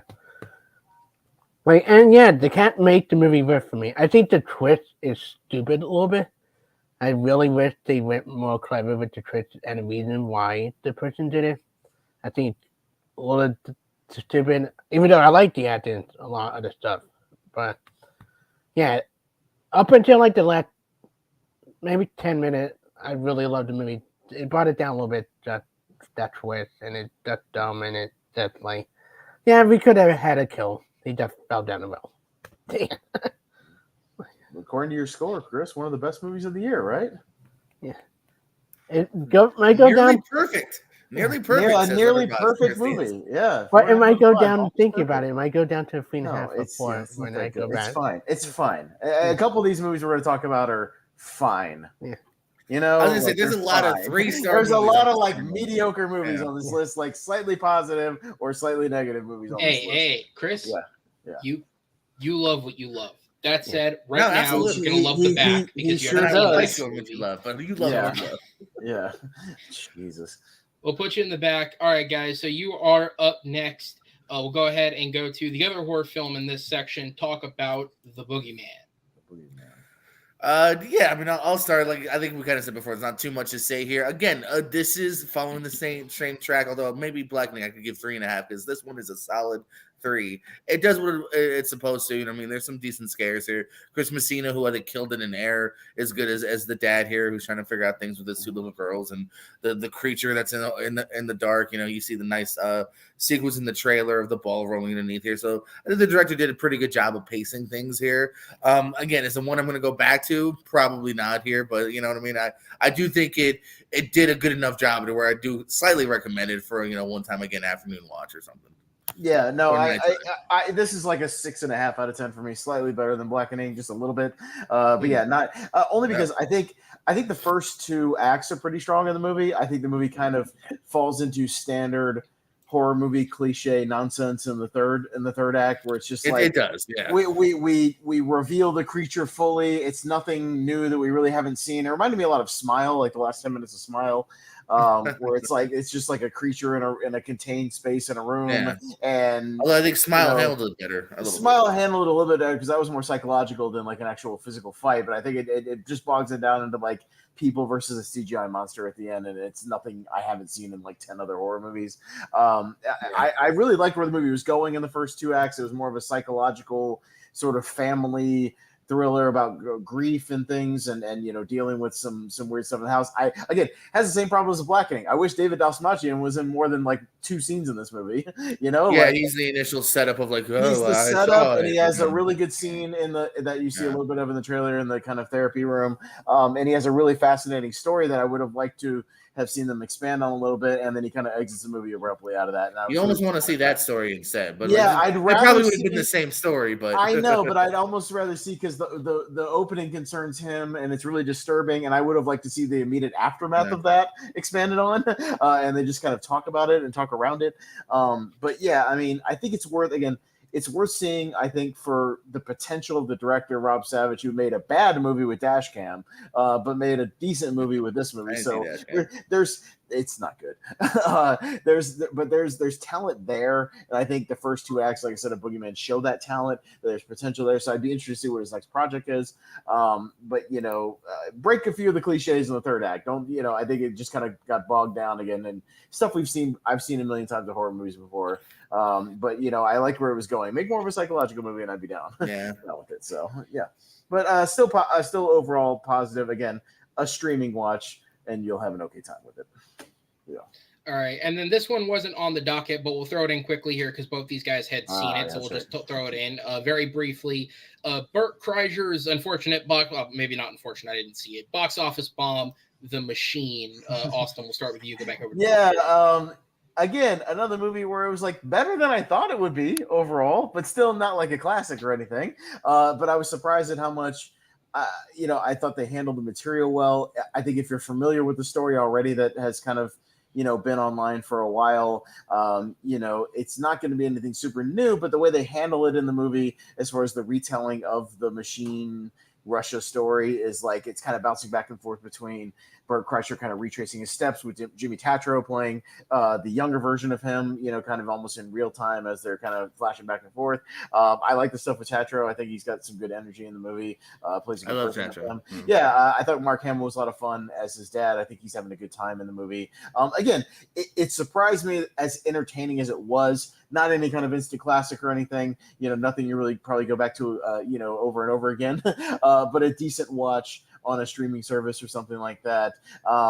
If you don't already like Bert Kreischer, this is not going to sell you on him. I'll tell you that for sure. But if you like him enough, I think he's fine in the movie. He does an okay performance. And yeah, it's a little longer than I wanted it to be. It's about 10 or 15 minutes longer than it needs to be. It needs to be like a tight 90, and it's like an hour and 50. It goes on a little too long. I wish they would have wrapped it up a little bit more. Most comedies should just be 90 minutes. I've always said that. But not bad. A pleasant surprise for what I thought was going to be a bad movie. I'll say that going into it. Yeah. As for me, I don't disagree with you on pretty much any level. Other than for me, it met expectations because I did have hope that this would be good here.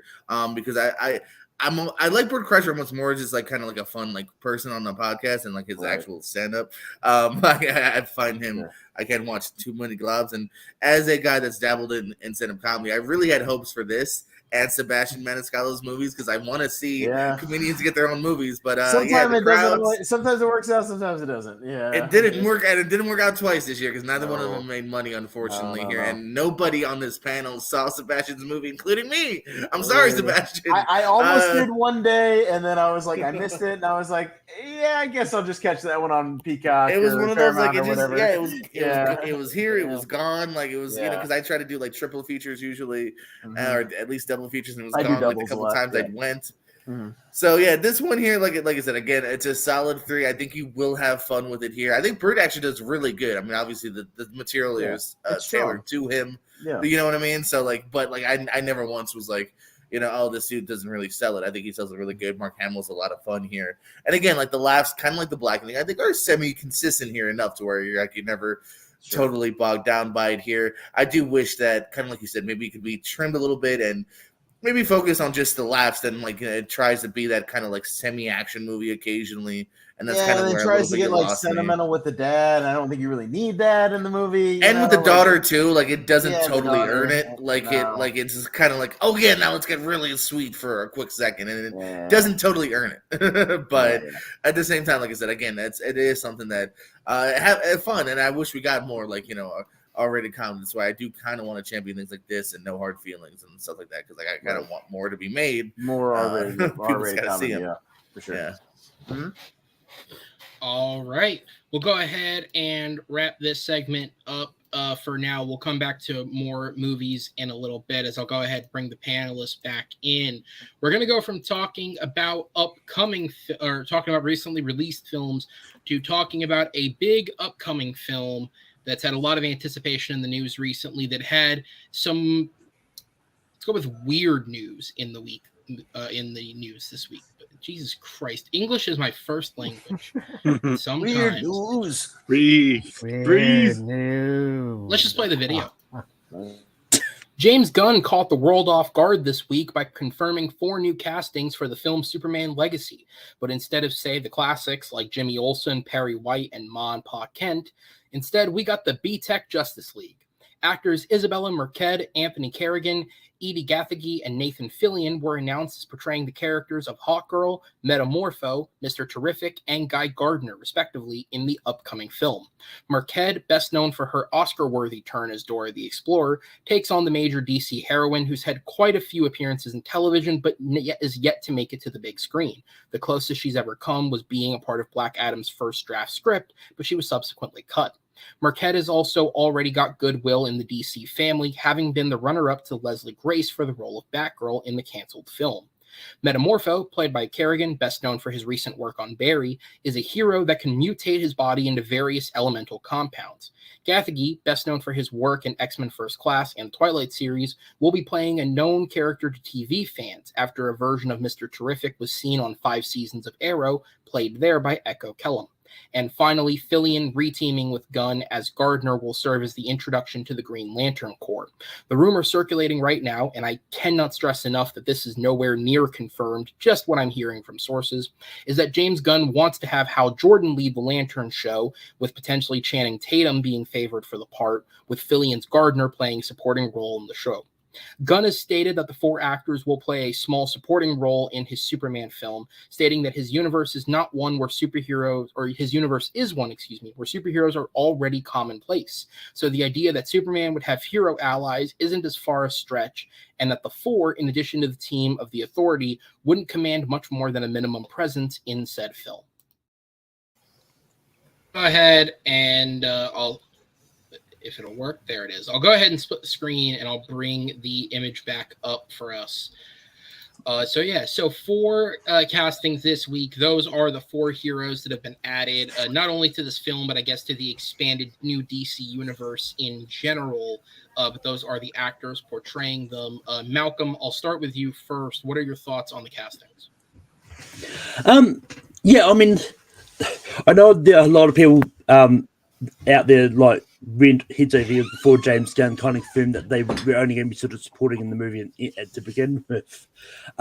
It's kind of weird that these are the first ones that he's announcing for the Superman movie, not the Superman characters themselves, but James Gunn's going to do what James Gunn's going to do, I suppose. But yeah, I mean, I'm intrigued by this. Like, I'm not too familiar with the person playing Mr. Terrific or the metamorphing guy. I've not really seen those actors in any that I recognize them from. And I quite like. Carrigan. Let me see. Did you see Bill and Ted's? Was it Final Journey, or what was the third one called? Face the Music. Face the Music. It's music. Yeah. Okay, so if anyone, I'm trying to think of their biggest roles. So Bill and Ted Face the Music. Anthony Kerrigan, I believe the character's name was Dennis the Robot. That's who he was in that film. Yeah. And then the other guy down there was Darwin in First Class. Oh, Yeah, that's Darwin. no, I know that Yeah. one. Yeah. Mhm. Yeah, I was gonna say neither of them are big names, but they've certainly both been in things that you'll at least be like, okay, I've probably seen that. Yeah. And I do like this move of not having Nathan Fillion being Hal Drum.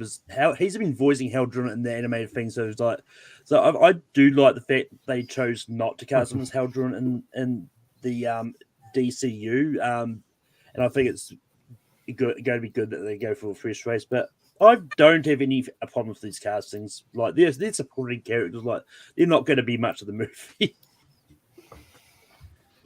Absolutely. Kevin, I'll go over to you next. I'm quite excited. I'm only familiar with Metamorphosis from a bit of the anime series, and was it Mr. Terrific? Mr. Terrific. Yeah, I only saw him in the Justice movie, which I thought was really disappointing. But I'm happy to see Hawkgirl and Guy Gardner in Green Lantern in this movie, which should be great, especially with in live action. Nathan is perfect for a Guy Gardner. I mean, he has the job for it, and I'm really excited for this. I quite like his casting. Chris, I'll jump over to you. Yeah. I'm coming in from a TV person. I love Anthony Kerrigan a lot at that. Noah Hank is one of my favorite television characters in the last couple of years. Tim Television and Barry. I think he's perfect for Superman Legacy. I'm not familiar with the Mr. Terrific guy, just besides X-Men and Twilight. Love Nathan Fillion. I've been wanting to see him get bigger more. I've been a big fan of him for a long time. He'd be great as in the Green Lantern character. And I know a lot of people crap when they hear the Georgia Explorer girl. She's a really good actress. She was. Why I didn't like the Dora was great. I just thought okay. She was so good at Dora. She was great in the family, and she was really good at Sicario too. I think she easily was the best part of Sicario too. Yeah, great casting. I think this is every casting I love. And I can't wait to see Hawkgirl and Noah Hank, the actor being the Legacy. But so excited for this movie. 2 more years away. Up to you, Austin. Yeah, I'm a Snyder guy, so I don't give a shit about any of this stuff right now, honestly. So just move on for me. Listen, I'll just say this. For as many people criticize, Zack Snyder for putting extra people in some of his movies, I sure hope they'll be equally as critical of James Gunn for a movie that he said was going to be a small scale Superman and Lois Lane story. He sure is piling a lot of fucking nonsense superheroes in his movie, but that's all right. So, all right, Jordan. Yeah. So piggybacking off that a little bit, that is my only initial fear, is that your first Superman movie, you're throwing a lot of extra into it, but who knows if there's small parts to set up for something bigger. It's kind of what I'm figuring. And I will still have faith in James Gunn, who has not made a bad superhero movie yet. So I think there's a reason he's in charge. So right now my faith is in him. What? Don't jinx it. Don't.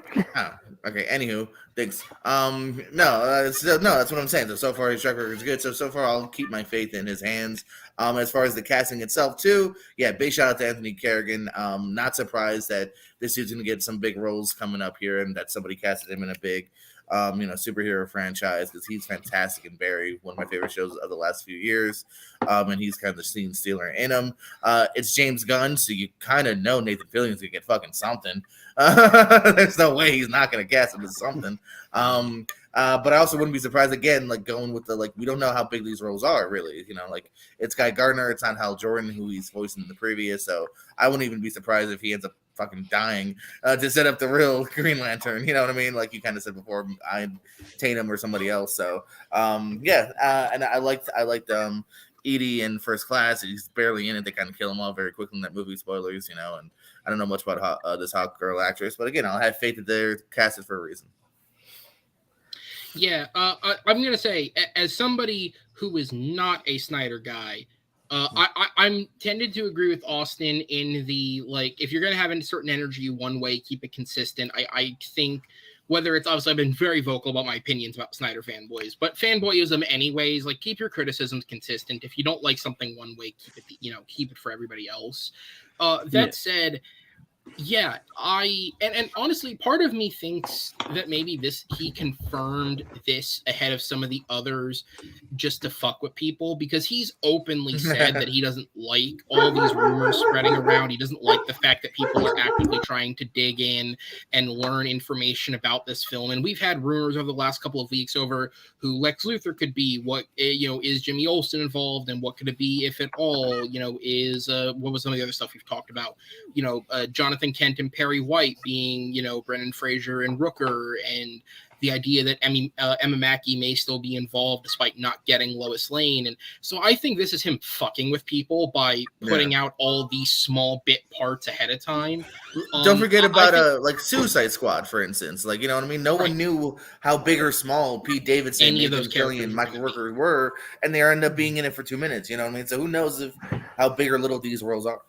They better not. I think the only actor going into Suicide Squad I think people felt pretty confident about not being around for very long was Pete Davidson, and that's only because SNL publicly said that he was not at the start of that season because he was shooting Suicide Squad and he was back in 2 weeks. So that was okay, he's not in this very much. But right. With that said, so taking their role in the movie aside, because I tend to agree with Jordan in that sense, I don't think it's going to be a very big role. I think these are going to be small. I think some of them could even be quick walk-on cameos. Gunn seemed to sort of indicate, and I said it in the video as well, that the approach he's taking is that superheroes already exist in this universe. Rather than trying to establish a whole new universe again, let's just supplant you into a universe where heroes already exist and instead expand on the characters we want to focus on.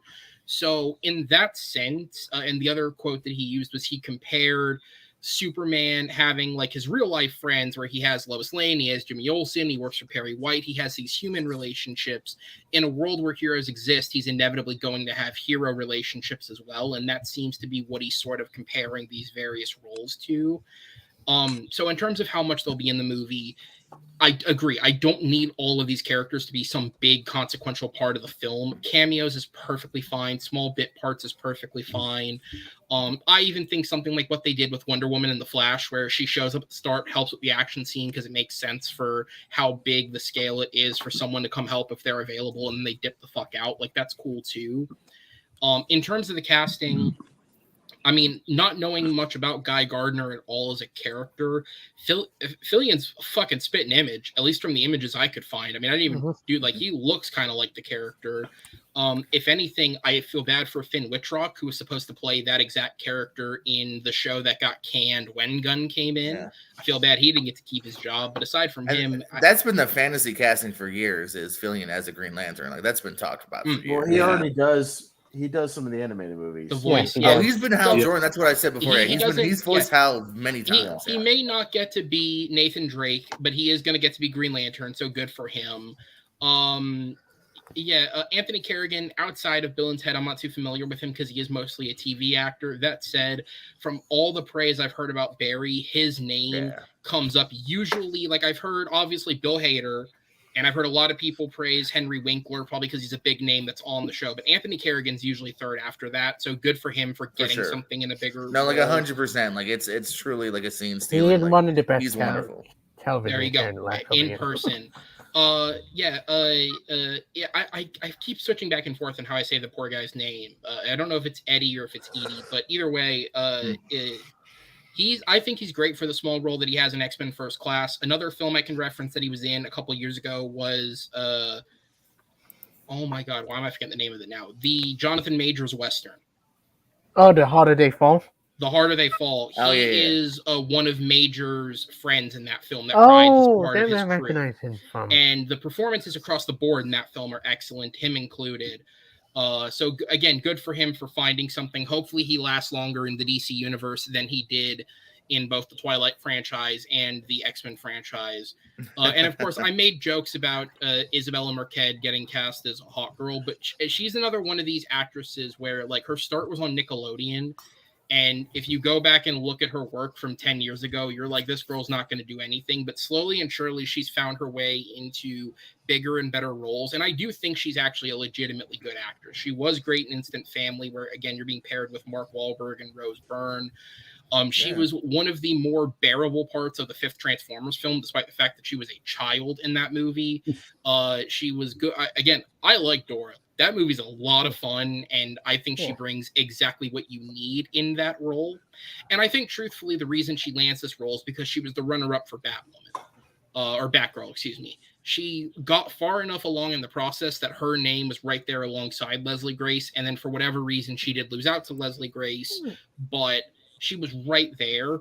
And so I think if you're looking at these female characters and you're looking for actresses for them, it makes sense to go back to the audition tapes. It makes sense to go with what you have on file and go to actresses who would want to work with you. And like, that's why I wouldn't even be shocked if Leslie Grace wound up getting a role, because she said openly, like, despite what happened with Batgirl, no hard feelings. It's a business. It is what it is. Love to work with you again, which any working actor would say, obviously.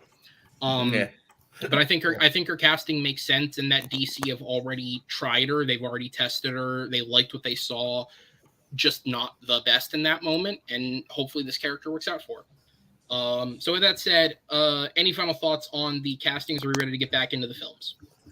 Yeah, I mean, the last thing I will say is anyone go criticizing Gunn or Snyder for trying to put too many heroes into his movies, and people have been being critical of them, but yet don't mind it too much when the MCU does it. Because I think people forget Black Widow and Hawk before they got bigger roles in the Avengers. They appeared in 4 and Iron Man 2. So right, but again, Thor is a cameo, and Iron Man 2 is Iron Man 2. So that's why we're just saying, if they're bigger parts, then it's a problem. If they're kind of quick side, background cameos or even a TV show, that's fine. We're just saying, if you're trying to cram them in real big characters, and there's 6 of them already. So I would actually, what I would point to is, if we're going to talk about Gunn specifically, I'll say this real quick and then we'll move on. I would actually look at the Guardians films, because I think Gunn has used, you look at the fact that Howard the Duck is in all 3 of those films, but it's the exact type of role that Howard the Duck needs in those films. Right. You look at the fact that before Cosmo became a proper character, Cosmo was technically in those films already, just in the role that was needed. You look at the Collector in the first film, you look at Stallone in the second and third film, there's characters sporadically used throughout these films, some of which even have big recognizable actors, and they're used in exactly the amount of screen time that they need to be used in to make the film work, but not to overstay their welcome. And so I think for the most part, he does have a good balance on how to use them. I don't think he's perfect, but I do think he's got a decent enough handle on it to not be worried initially. And to compare it to Snyder, I don't think because I think we can all agree on a grand scale level, right? Isabella Marquez's Hawk Girl is not going to have the same level of importance in a universe that, say, Gal Gadot as Wonder Woman had in the DCEU. So I think there's a difference between bringing Marquez into this film and introducing her here as Hawk Girl versus the supporting role they gave Wonder Woman in BVS, and then talking about crowding the characters. And that's a one-to-one reference. That's not the grand scheme of things, and that's not to even criticize that specific film, because I don't have an issue with Wonder Woman in that movie personally. It's just a matter of comparison. Every situation is different. So if in general you're someone who doesn't like characters in films like that, keep the same energy, as Austin said, keep the same energy one way or the other. But I also think to some extent give Gunn a chance to make his movie. And if he does fuck up in the way that a lot of people seem to think Snyder did, then that's fair. And if he didn't fuck up for you in the way that a lot of people don't think Snyder did, that's also fair to you. You know what I mean? I just think it's too early to judge it as harshly as the way the internet has had. Also, James, whether it's Twitter, whether it's fucking, was it Blue Sky, whether it's fucking, or Sky Blue, whatever the fuck it was called, whether it's Threads. Stop interacting with these people. Stop giving them your time of day. Just post what you want to post We and will then go get to back Blue to your Sky day. later. Spend some time with your wife. Say hi to your brother and whatever friends you're casting next in your film. Just stop messing with Focus people. on making a good movie, because if this movie bombs, then your universe is dead before it even begins, as much as the Dark Universe was. So, focus. So cut out all the right, Twitter we're talk not and that- focus on making a good fucking movie before you even get started with that shit. So, yeah.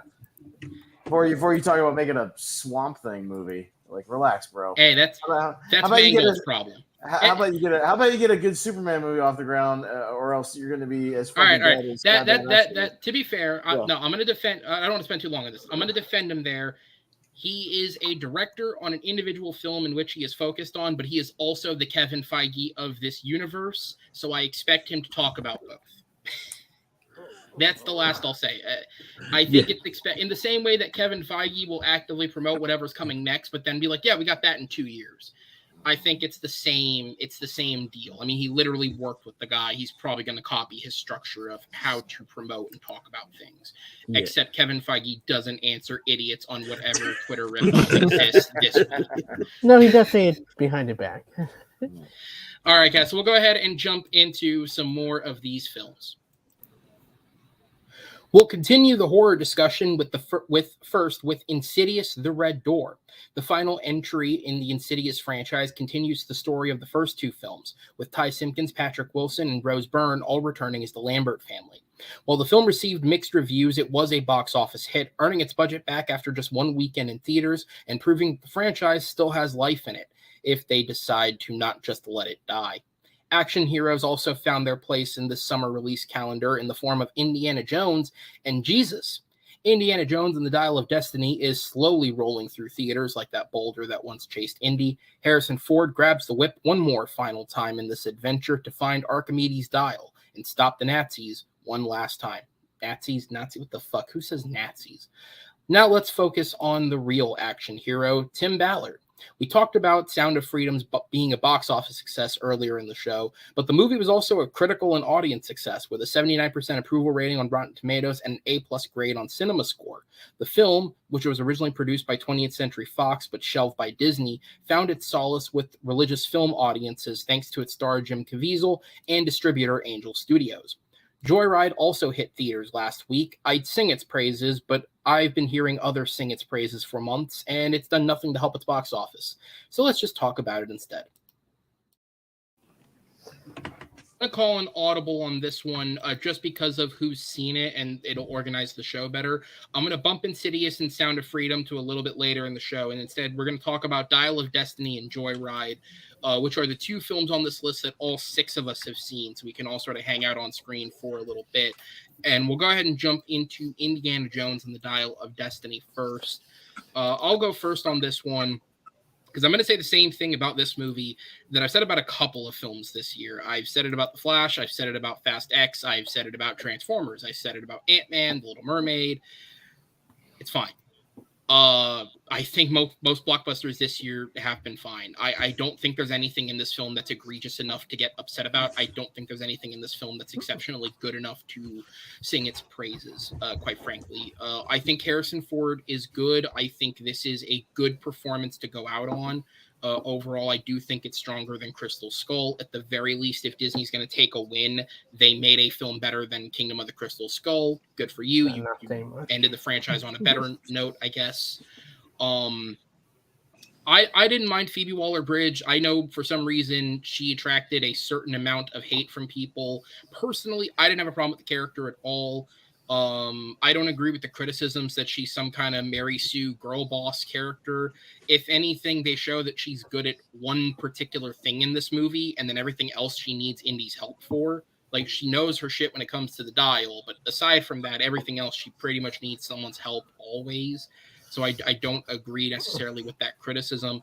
If you don't like her as an actress, that's totally fair because, I mean, everything she's been in, I feel like, has been divisive. She was divisive in Star Wars, or I believe her show Fleabag can be divisive to people. If that's fair, if you don't like her performance, but the character itself I had no issues with. but aside from that, like again, everything in this is just kind of fine. Like once again, I think Disney wastes Mads Mikkelsen. He's good as an actor, but I don't think there's a lot to this character. I think the plot is interesting, but it's not exceptional in any way, shape, or form. I think they handled time travel okay. I don't think it's egregious the way they figured it out. I think they did it in the most Indiana Jones way they could, without like going too sci-fi with it. The kid was better than Short Round, but still not good. Ooh. No need for a kid. No, get No, okay, I'm sorry. I'm just gonna say it. I understand most people will disagree with me, but as somebody who did not grow up with the Indiana Jones films, Short Round to me is nothing but a fucking walking Asian stereotype. That character is written well on paper, but the way that it's directed is fucking horrible. I don't like the direction that's like, yeah, it does not work for me at all. You better tap out on that quick, bro. Like, you better tap out on this point real quick. No, between him and Willie Scott, that movie makes Temple of Doom really hard for me to watch. I don't think either of those characters work. That said, I'm not defending the kid. I'm just saying I liked him better than Short Round. The kid doesn't work in this. There doesn't need to be a kid in this. I think the way I described Boyd Holbrook to my brother is he's playing the same role he played in Logan if they took his brains out. Like it's the same exact enforcer role that he played in Logan as Pierce, but it's like there's no brains to this guy anymore. He just knows how to point the gun and shoot. You're not threatening. That's the problem. Yeah, like I don't know, man. I just like a lot of the blockbusters this year because I mean I've had a couple of you guys on the show and it's come to the blockbusters, and in general I just feel like I'm a lot passionless about it. It's entertaining enough to get me through its runtime. It is a little long, but it's entertaining enough to get me through its runtime. It's not exceptional, but I genuinely, and again, part of it is maybe attachment to the franchise. As I've said before on the show, I didn't grow up with Indiana Jones. I watched all of them sequentially after Kingdom of the Crystal Skull had come out for a few years. So my opinions on this are different from people who saw it at a younger age or grew up with it. And I get that. That's totally fine. For me, it's a like I keep writing the score. It's a 7. It's fine. You're generous. It's okay. It's better than some of the other blockbusters that came out this year. Like if somebody said to me Transformers or Indie, but I'm shrugging my shoulders at both of them. I don't think they're worth the time of day. Hence why last week we couldn't even put a show together enough for me to bother doing the show. Like that's just kind of what it is. Jordan, I'll go to you just to put a buffer between Austin eviscerating me. I was gonna say before Pez kills it, I'll jump on your bandwagon a little bit here. Like you said, I think it's a passable, fun enough time.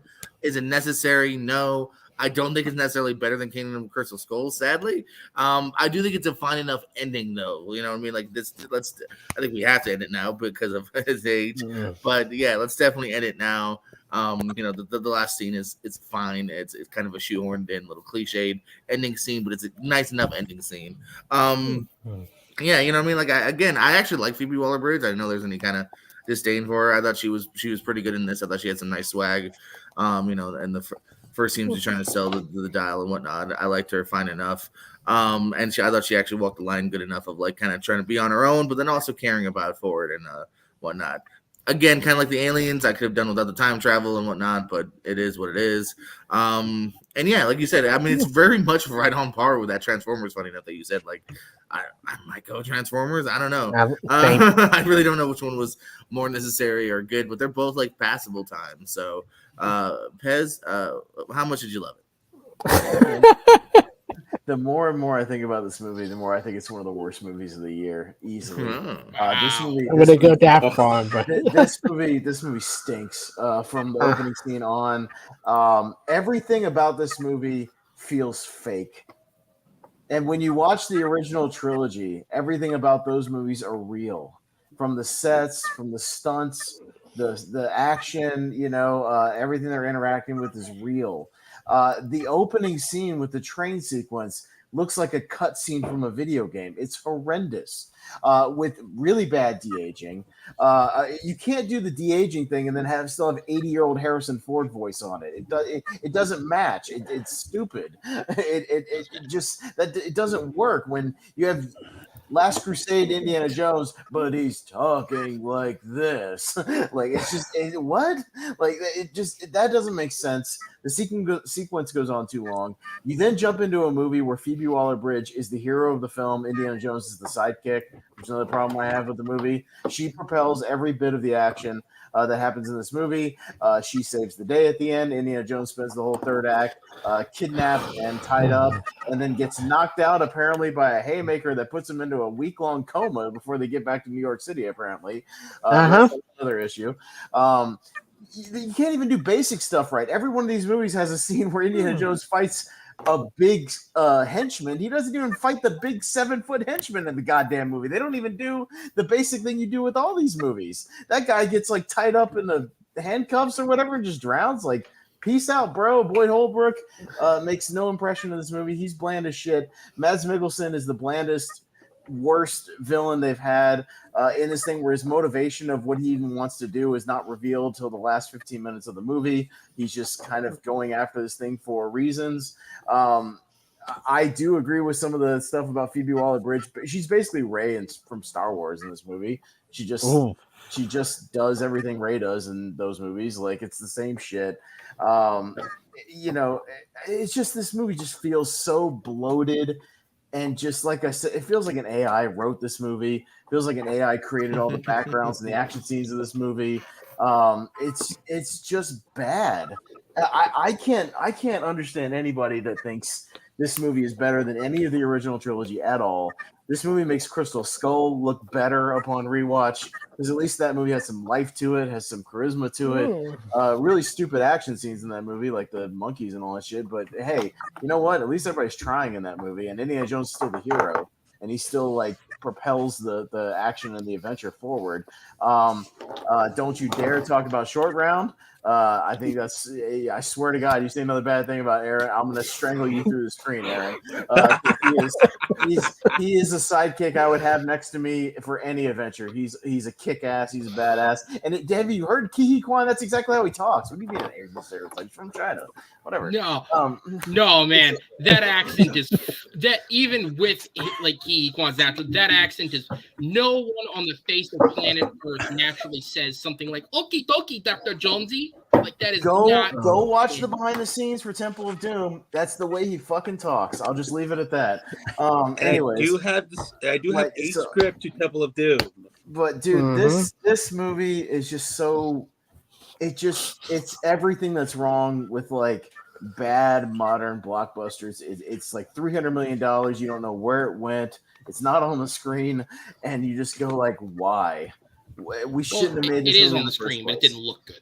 It looked like shit. And if you're gonna bitch about The Flash, you better be bitching about this movie too. That train sequence looks terrible for the whole thing. There's zero real sets, nothing. This movie sucks. It gets worse the more I think about it. But please feel free to say it's better than the original trilogy. Anybody out there, please. Oh my God, I saw people saying it's better than. Who's saying it's better? I don't think anyone is saying nobody. I've seen people saying it's better than like Temple of Doom and shit, and I'm like, how dare you? Listen, as somebody you'll always find somebody online. As somebody who just on air criticized elements of Temple of Doom, and I've openly said I think it is easily the worst of the original three. It's still far better than this movie. So if you're out there saying that this is better than that, I'm also done with like, we're gonna bring back the aging action hero and just make him depressed, sad, and Malcolm, come back. Wait, did I? The depressed, sad, incapable old action hero. Like, fuck off with that trope. I'm done with that shit. Like, stop doing that. Like, I don't want to see it. If you're gonna do that, just don't make the movie. Anyways, go ahead. I don't want to see. If we had SAG more time, I'd let you bring out the Little Mermaid list, but we don't. Malcolm, I don't see that shit. Who wants to see that? Who thought that was a good idea? Anyways, got Little Mermaid Timescape. Hi, Malcolm. How are you? Look, I've never really been that high on Temple of Doom as everyone else. Like, I go into it more like, I'm not going to speak too much on Indiana Jones because we've got a whole review on our own channel that we do a full spoiler plug review. that shit, bro. Plug it. I mean, look, think I've had a lot of fun like with this I mean well yes, I'm not saying it's a perfect movie. It's currently in my top 10, but it's probably going to fall out after I see other movies on Netflix caught up. Come on. But hold on. Austin, you can say everything you want to say. Malcolm, keep going.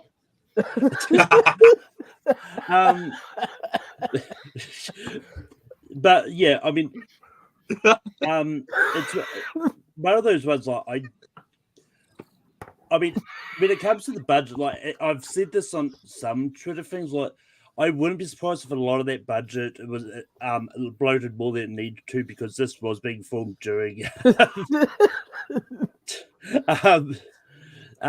during COVID, so they probably had to add a lot of stuff onto that, adding on shooting that. I mean, it's well that didn't help.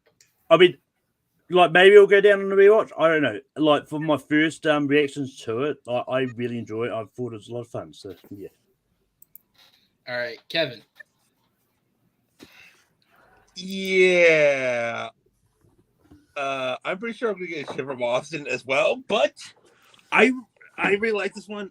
I actually saw this movie twice, one in regular theater and the other one in second time in Dolby. I understand the problem with the digital de-aging of Harrison Ford, but I actually thought it was good and thought it worked well, especially for the time they were setting it and in the dark and setting it at night. I thought it actually made sense. I really feel on a bridge, and honestly, Matt Mikkelsen's plan actually made the perfect sense. Especially they hinted it around the beginning about, especially when he saw the spear and he knows it's fake. I thought it made pretty perfect sense. I enjoy the action. I'm a big fan of kind of like swashbuckler adventure films. Those are like hold a special place in my heart because I see how fun they are. This one, I really like. I had so much blast with it, especially John Williams' score was really amazing. This is actually probably my the third best Indiana Jones movie that for me. Temple Doom is 4. sorry, man. But I still enjoy Temple Doom. I don't hate it. I really enjoy this one more. I like time travel. This is this one is gonna probably stick by my number 10 spot of the best of the year list because I see it as the same way as I enjoyed A Glass and The Rise of Skywalker. Those are the ones I had some special fascination about. Hold on, Kevin. Sorry, 1 second. Chris, we can never read what's on the fucking whiteboard. Don't even try. Go ahead, Kevin. I'm sorry. It's a really special place, special fascination. I know. Keep going. Ignore him. Keep going. I had this special. Here's the thing. It holds a special place in my heart for me. That's like I have a special reaction to it. That's why. And this one with Down Destiny, actually, I saw this. It's kind of special to me, and so I pretty much give it a 4 out of 5. Okay, this is the point in the show where I want to remind everybody watching at home that film is subjective. Art strikes you the way that it strikes you. Austin's going to reject my this is art thing, but art strikes you the way that it strikes you.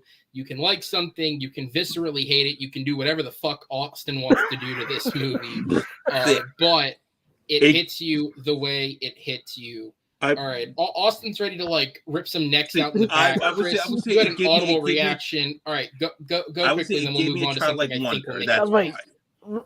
Let me start with the positives because I think there are some positives about the movie. The music is good. John Williams' score is really good. There is why the acting and Harrison Ford did one really great scene with Ford on the boat when he talked about what happened to my signing up for Vietnam, and he talked about the regret of wanting to go back, convince his son not to sign up, and what led to divorce everything. I think that scene is great. I think the Dominic Davies cameo is great. That moment is really going to be talking about, wanting to join the adventure again. I really wish he was part of the adventure, not Phoebe Waller-Bridge.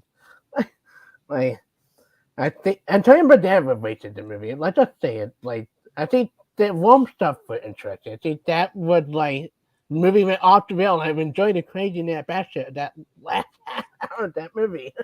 Like, I think any of it, Alan was good. It's just like I don't have a problem with Phoebe Waller-Bridge. I like Fleabag. I like some of her other stuff that's not like blockbuster related. It's just her character. It's that opposite problem I had with Haley Atwell, spoiler, Mission Impossible, where I like her character despite you should have trusted her character, Phoebe Waller-Bridge. You should have trusted her character, but she's not a likable character compared to like Haley Atwell in Mission Impossible 7. Like it just it a 7/6 out of 10 for me. I think like there's stuff positive to it. There's stuff I like. I think Matt Mikkelsen does have one really decent, good scene where he talking to the waiter. He talking about, do you enjoy your victory? Like that whole speech. Like a really creepy, intense scene where you realize the implications going on. And I'm like the Rome, the Rome stuff is batshit crazy. We talked about spoiler here. I never thought we would go to Rome at all places in the time travel. Like that, the CGI was really bad here. I enjoy Flash better than this, despite their bad CGI. I will say this. Like, Flash and this on the same page. I enjoy Flash a lot more. Yeah. It's just a disappointing movie. Decent ending, one great scene, a good performance for Harrison Ford cannot make up for the flaw of the script. The really lack of a really good female character. I prefer Karen. Maybe over Phoebe Waller-Bridge any day. Like, yeah. Austin said all of my biggest problem. I let Mad get better villain role because I think he is a good actor. He does the best he can with this script as the villain. Also, how can you stand up when you've got shot in the freaking, like, close to the heart? In the like that. One of my biggest gripes, trying to stand my disbelief in that last half hour in that movie when he got shot by the Nazi. Like, also I wish they ended with him realizing he should have stayed in the pad rather than him getting fucking punched out. That cop out. Yeah, sorry. He went into a minor coma for a week after she punched him. All right. I was gonna say Jesus Christ. I will bring this up in more detail off air if you guys are curious, but I've heard some stuff about the ending of this movie, and all I will say is it was most likely a reshoot. So I would give one last positive. Yeah, I knew that already. So hold on. I want to move on, Chris. I want to move on just because we spent a lot of time on this one. And there is another film that we've all seen that I want to get to, which is we're going to jump over to Joyride. All right. A couple of you guys need a second to calm down. So Malcolm, you kept it together. Malcolm, let's go to you first. What are your thoughts on Joyride? Yeah, microphone issue. And you're muted. I mean, I didn't say anything of importance in that first word anyway. So, but yeah, I loved Joyride. This is the one that like I went in without having seen any of the trailers because like it was playing after I finished. I was like, I'll go see a movie because why not? And yeah, Stephanie Zhu is becoming one of my favorite actors to watch because she's just really good in this movie. And look, this is a movie which, having heard a little bit about it, I thought, it's going to be a comedy. I'm probably going to have issues with it for whatever reasons, but I don't really have any issues with it. Like, this is for me a perfect movie. Like, I really enjoy this movie. Like, I'm definitely going to watch this again if I get a chance. And I think the relationship between like Ashley Park, Stephanie Zhu, the girls, and all that, I think it works, and definitely one of the best uses of a certain song. I won't say it just. Wait, no, this is spoilers. Spoiler. Talk about that wet ass Talk pussy. about But yeah, I mean, I thought the whole use of I want to say it's a Nicki Minaj song. I only know a little bit about the song. I I didn't even know what the song. I just knew the song. I just didn't know what it was called until you pointed it. You said what it was. That musical classic is called WAP, Wet Ass Pussy, and it is by American phenomenon rappers Cardi B and Megan the Stallion. But yeah, like the fact they turned it into like a whole K-pop dance music video, it was just a really entertaining scene. And just honestly, this is one of those movies like I both don't want a sequel to because I think a sequel could ruin what they did, but also I wouldn't mind seeing more adventures with these girls. So yeah, all right. I'll go down to. I'll go the opposite way. Austin, I'll go to you. What are your thoughts on the film? Joyride was solid. I liked it. I think it's the best of the R-rated movies I've seen so far this year. The best of the R-rated comedies. I'll definitely say that so far. Obviously, we still have like Strays and stuff. A couple other ones coming. But yeah, I didn't think it was a perfect movie. Like I think it falls into some of the same kind of cliches we see in a lot of these, group, even rom-com movies, where they have to have the inevitable 15-minute breakup and then, apologize and get back together, which that's like my least favorite part of all these movies because I just know it's coming and I just kind of go, oh, we're here at this part. I guess I'm just going to wait for the ending now. But I think the best thing about the movie is the chemistry between the girls. I think the chemistry between all the girls is really good.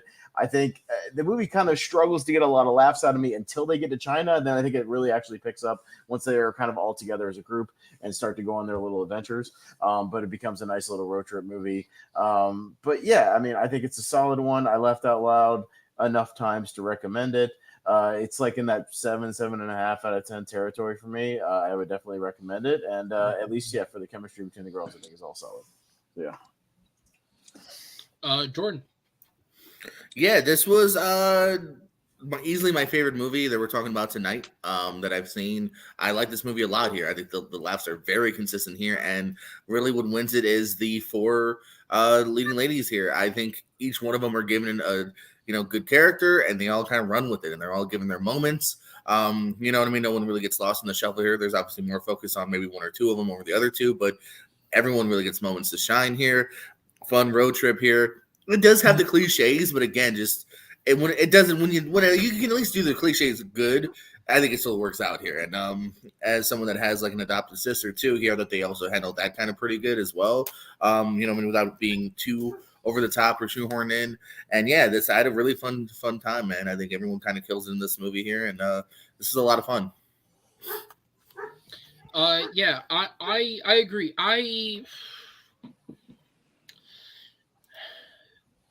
This might be of like the R-rated comedies this year. This might be the best one of them. I'm not 100. I guess it depends on where you're drawing the line on comedy to a certain extent. Because like I'd say something like Blackberry has a lot of comedy in it. This I'd probably like that a little more. But if we're talking like straight studio R-rated comedies, this is probably the best one that we've had this year. It is a lot of fun. I think you guys have hit the nail on the head. It is the chemistry between the four actresses. Like they absolutely nail it.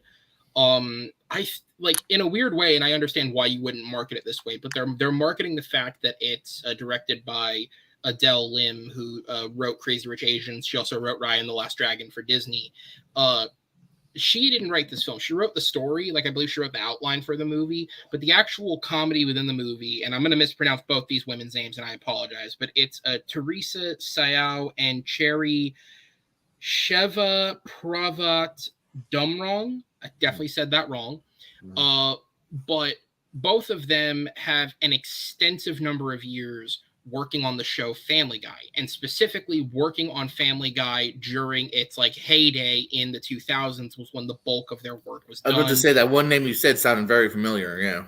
Yeah. And so I think that's what this movie actually could be compared to, is it's kind of like a Family Guy episode that's just extended out. Like this feels like a Brian and Stewie episode, like some weird trip they'd go on to China and then subsequently to Korea. with all the jokes in it feeling very in line with like a Family Guy type thing, like between the cocaine on the train to the I mean down to having a dance sequence, like they have a music sequence in the movie, to the tattoo, the pussy tattoo, to like everything about what this movie does in its jokes. Like once I learned, oh, that's where I know that name from, it's Family Guy, it clicked. But I think it works. And in that sense, it's a weird comparison I'm going to make, but this movie feels a lot to me like the first Ted, which also felt like a Family Guy segment that got expanded into a full movie. And I think that movie worked in a lot of ways that this one does as well. Again, for a score, I'd give it a very solid 8 out of 10.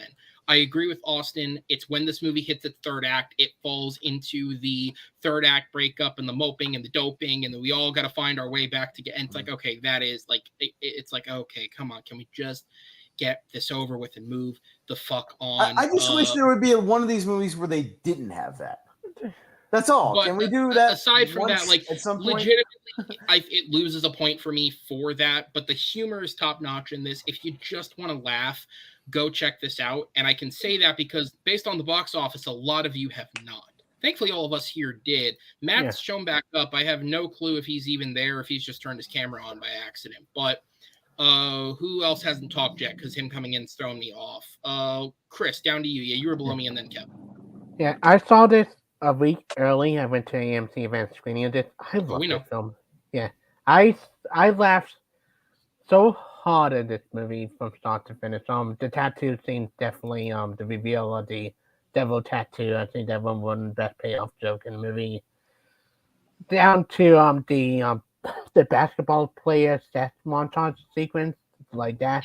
Oh, like the payoff with the next day. All right. So I was gonna try and see if I can make it. Okay, so how strong do her thighs have to be to push two people's heads together hard enough that it concusses them? Like, what kind of crazy thigh game is she working with? Yeah. And how do I get some of that? Sorry, continue. Yeah. But what also worked with me besides the chemistry, I think the heart is really good. The adoption story I thought was really well handled and very. It does lead to one of my favorite cameos of the year with Daniel Day-Kim showing up as the husband, the mom, but not the father. I think that was such a beautiful scene, especially the mom leave. It got to me emotionally in the theater. I thought that was Ashley Park is really good. I'm happy to see her transition from Broadway to this. I think she does a really good job to this.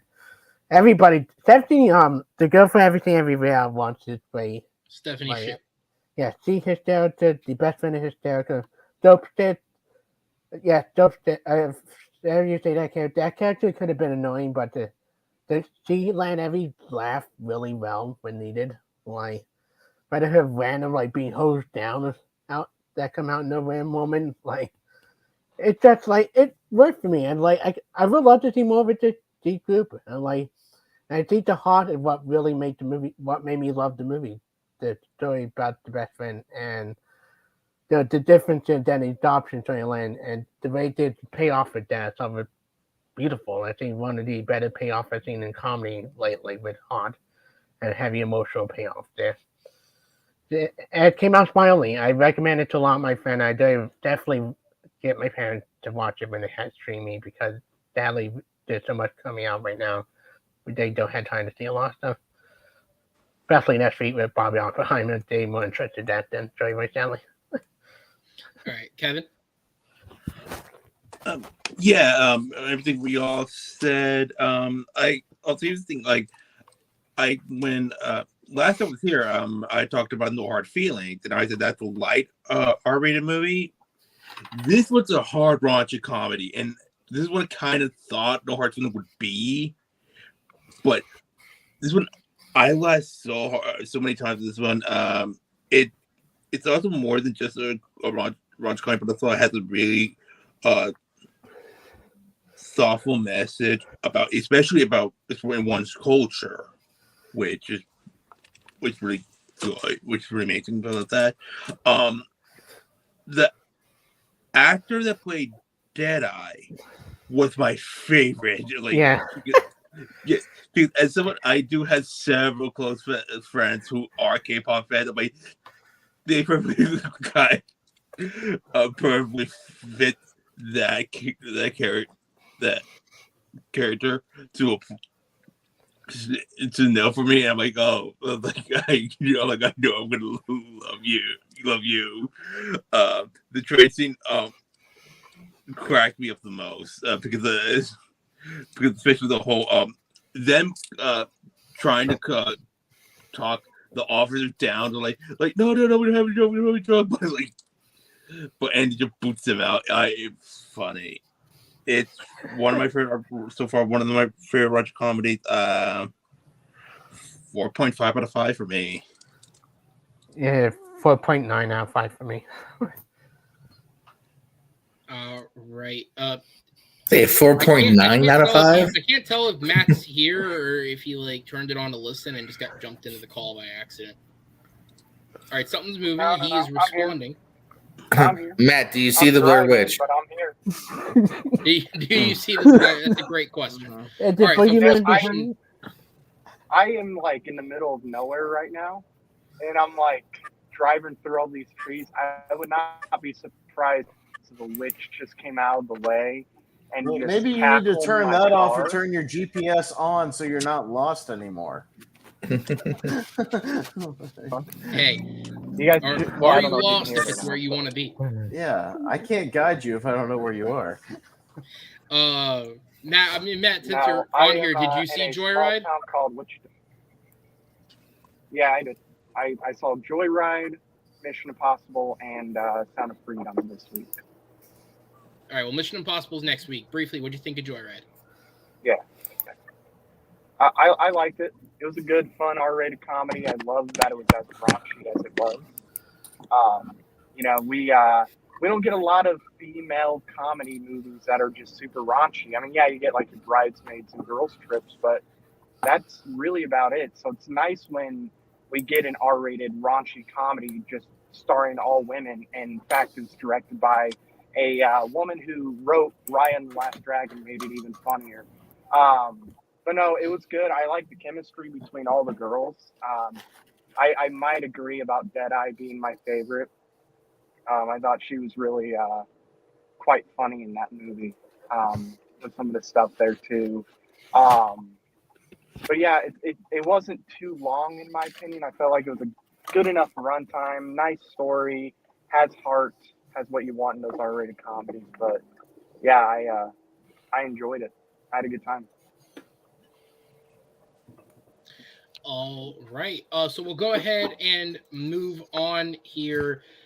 This one I'm just gonna live read because there was some stuff that just when I did the write-up, I was rushing for this one because I did it separately from the rest, and I got it factually incorrect at points. So I've updated it. I'm just gonna read it instead of playing the video that was recorded.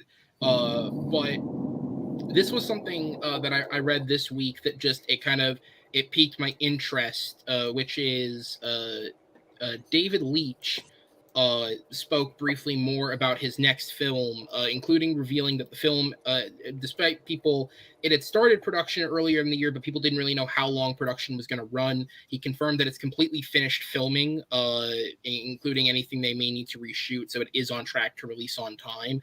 But the movie is called The Fall Guy, and I'll go ahead and bring up the images that I had here. And Matt, I'm gonna sit you in the back just because you're a floating face, but we'll go ahead and pull in the images. I only have 6 faces here. So I'll pull it up. So I made this poster here very shittily. So The Fall Guy was an 80s television show about it's an action show starring a stuntman. That's the basic gist of the show. And David Leitch is directing a sort of redoing of that concept. Specifically, the premise of this film is Ryan Gosling stars as the titular Fall Guy, an aging stuntman who is brought in to work on a movie that stars somebody he used to work with and was friends with before this person had him replaced. And when this actor goes missing, Gosling has to sort of lead the search in an attempt to find out what happened to this actor. And we also got more of a confirmation on some of the cast members in this film, as I'll pull that up. So Ryan Gosling obviously stars as the lead stuntman in the film. Aaron Taylor Johnson portrays the actor that he is covering for and the actor who goes missing. Emily Blunt also co-stars as the director of the film, who is also Gosling's ex-girlfriend who hired him onto the movie. Winston Duke, and down there we just talked about her, Stephanie Hsu, co-star in the film as friends of Gosling's and Taylor Johnson's, who helped Gosling attempt to locate where Taylor Johnson's actor went. For all you Ted Lasso fans out there, Hannah Waddingham stars as the producer of the film, and then Teresa Palmer and the older gentleman at the bottom is Lee Majors. He's the star of the original show. They're both in the film in currently unknown supporting roles. And the movie is completely finished filming. They're in post on it right now. It is set for a March 1st release date next year, and it is on track to meet that release date. David Leitch, like on a lower scale of things, has become one of my favorite directors because I think he's just consistently delivered fun as fuck action films, going from John Wick to Atomic Blonde to Deadpool to Hobbs and Shaw and then to Bullet Train. Sorry. I don't know, like of those films, I don't love all of them, but I think all of them are fun as fuck. And so in that sense, I know that I'm going to have a good time when I walk into a movie that he's involved in, even as a producer. If you want to talk about, you know, the John Wick franchise, he didn't direct it, but it continued. You want to talk about, oh my God, what was the Harbor film? Silent Night? Is that what it's called, right? Yeah. Yeah. Last year was like not all the best films, but just a lot of fun. And I think this is a really cool, it's an interesting concept. The idea that Gosling is sort of the aging star, lesser version of what you expect Aaron Taylor Johnson to be, especially off the back of being in Bullet Train and doing what it did for him in his career in that film. I think it's a really fun concept. I just wanted to bring it up because I'd read that it was finished and it's on track to release. And I think that that's exciting, especially in a world where we all know it, inevitably a lot of things are going to get delayed going forward. So anyone have any thoughts on this before we move on? I'm really excited for this. I really like Bullet Train and Atomic Blonde. I thought Hobbs and Shaw was fun, but that's about it. But I'm excited for this, especially seeing Aaron Taylor Johnson work with him again. It's gonna be probably crazy of a movie. Yeah, Chris, I saw your hand go up as well. Go ahead, briefly. I'm excited for that. I don't. All of the movie, I'm not the biggest fan of Atomic Blonde. I like all of his other movie a little bit better, but I love the cast. I love Aaron Taylor Johnson. I saw him and Bobby Tyree Henry were the best in Bullet Train last year. And I can't wait. Emily Blunt would do with the director. She is perfect. I can't wait to see her do more action. Everybody can get me excited for the movie more than director. So, like, Yeah, I think coming off, I was gonna say coming off Bullet Train, like I'm not surprised they can get a cast like this together here. You know what I mean? Because Bullet Train was a lot of fun and had like a good mix of like A-listers and then really fun character actors. And this is the same thing here. You know, Gosling reteaming with Johnson, Blunt, A-lister.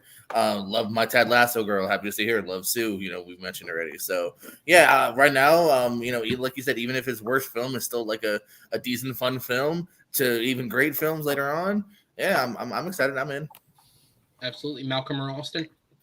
So Gosling's just playing his Drive character again? Yeah, but older. And I don't know, okay. less. I was going to say less Killer? Probably. Nicholas Probably a lot more fun. He's an aging stuntman. He's a stunt driver and Drive. Let's like pushing people's call in with his Hey man, sometimes typecasting works. It's all about the energy you bring, right? Yeah, I mean, I will, first of all, I will say that your mock poster you made looks better than some other posters that some. It's better than the My Big Fat Greek Wedding 3 poster. Holy shit, is that one of the worst photoshops I've ever seen? Jesus. That now takes the title for worst Photoshop poster of all time. Like, Jesus. Yeah. But yeah, By the way, I mean, I should say the only thing I did to that poster was lazily paste Gosling's face on it. That's an actual poster that exists for the show. I'm not taking credit for that. But yeah, like the cast is intriguing enough. Like and saying that even though it is on track to be finished in time for release, I wouldn't be surprised if a lot of studios start sort of delaying some of their movies so that they can spread out their movies more evenly throughout the year. In the event of they might not have much more else to release. So. Yeah, I agree with your point 100%. I'm sorry, I had to look up this poster after Austin mentioned it. Holy fuck, that's lazy. It's the laziest poster. I swear, It's me and lazy. Richie Goodacre have a mutual love for terrible, like photoshopped head movie posters, and the one for Big Fat Greek Wedding 3 is maybe the worst one in history. It's awful. That is. Why are we getting a sequel to? I don't know. There's not even a wedding in the movie. Posters got mashed into one. Like, yeah, it's a split screen poster. I've never seen anything like it. It's that is. Yeah, wow. it's really bad. That's not about the amount of effort I expect this film to have. That's about the amount of effort a trailer have. Hey, everyone knows everyone's favorite on here is gonna love that fucking movie. All right, guys. So we're going to go ahead and jump into the final segment of the show. And it is at this point, I mean, you guys can hang around and listen to the discussion if you like. But at this point, we're down to the point where just 3 of us here have seen the remaining films. They're all smaller films to talk about. So Jordan, Kevin, Malcolm, first off, thank you guys for joining the show. I appreciate having you guys here. You can hang around, obviously, if you'd like for discussion afterwards. But for the remainder of the show, we'll go ahead and sit you guys in the back. And we will go ahead and jump into the rest of this show. First off, let's introduce the remaining films. 2 of the lesser focused on animated films from last month were Nimona and Ruby Gilman. Starting with Nimona, released by Netflix and technically the final work of the now defunct Blue Sky Studios, serves as the second film of these serves as the second film of the night that was killed by Disney. Chloe Grace Moretz and Riz Ahmed stars a duo of criminals who work to clear Ahmed's name after he is accused of killing the queen and is banished from the institution. Ruby Gilman, Teenage Kraken, comes from DreamWorks Animation and ruins the good streak the studio was on last year. Well, at least financially. The film received okay reviews, but is unfortunately an unmitigated disaster, and it is one they are going to be looking to drown going forward. And finally, Past Lives is the indie hit of the summer. The A24 film focused on 2 childhood friends who reconnect at 2 separate points in their adult life and deal with unresolved emotions, has hit audiences and critics in the right way, just as A24 know how to do. All right, so I'll take myself off screen here because I haven't seen it. We're going to go back to the 2 that we skipped. So we'll go ahead and start with Insidious: The Red Door, which, as we said, was it certainly box office wise, it was maybe even a bigger hit than Blumhouse were anticipating. It did overshoot the projections that it was given. Austin, we'll start with you. What were your thoughts on the supposed ending of the franchise? Not much to say. It's not one of my favorite franchises out there, horror-wise. This movie isn't even a horror movie. There's like 2 scenes of actual horror. It's just, it's more just a character movie. It's a boring finale to a boring franchise. Like I just, there's not much that happens here. A lot of the answers supposedly, I don't even know. Like I didn't really care much about the further or whatever they call it in these movies, like what was really going on. But the stuff they have is unsatisfying, and it's really lazy. So yeah, it's just kind of a boring, lazy movie. Yeah, it made money because there was just nothing else out, so people went and saw it. And yeah, it's whatever. It's just a blank. It ends with a thud. I'll say that for this franchise. If this is the ending, Chris, this is movie, and I think like the stuff that worked well, the family drama in the beginning, I think worked well. I like Time Simpson and Patrick Wilson relationship lost for the movie.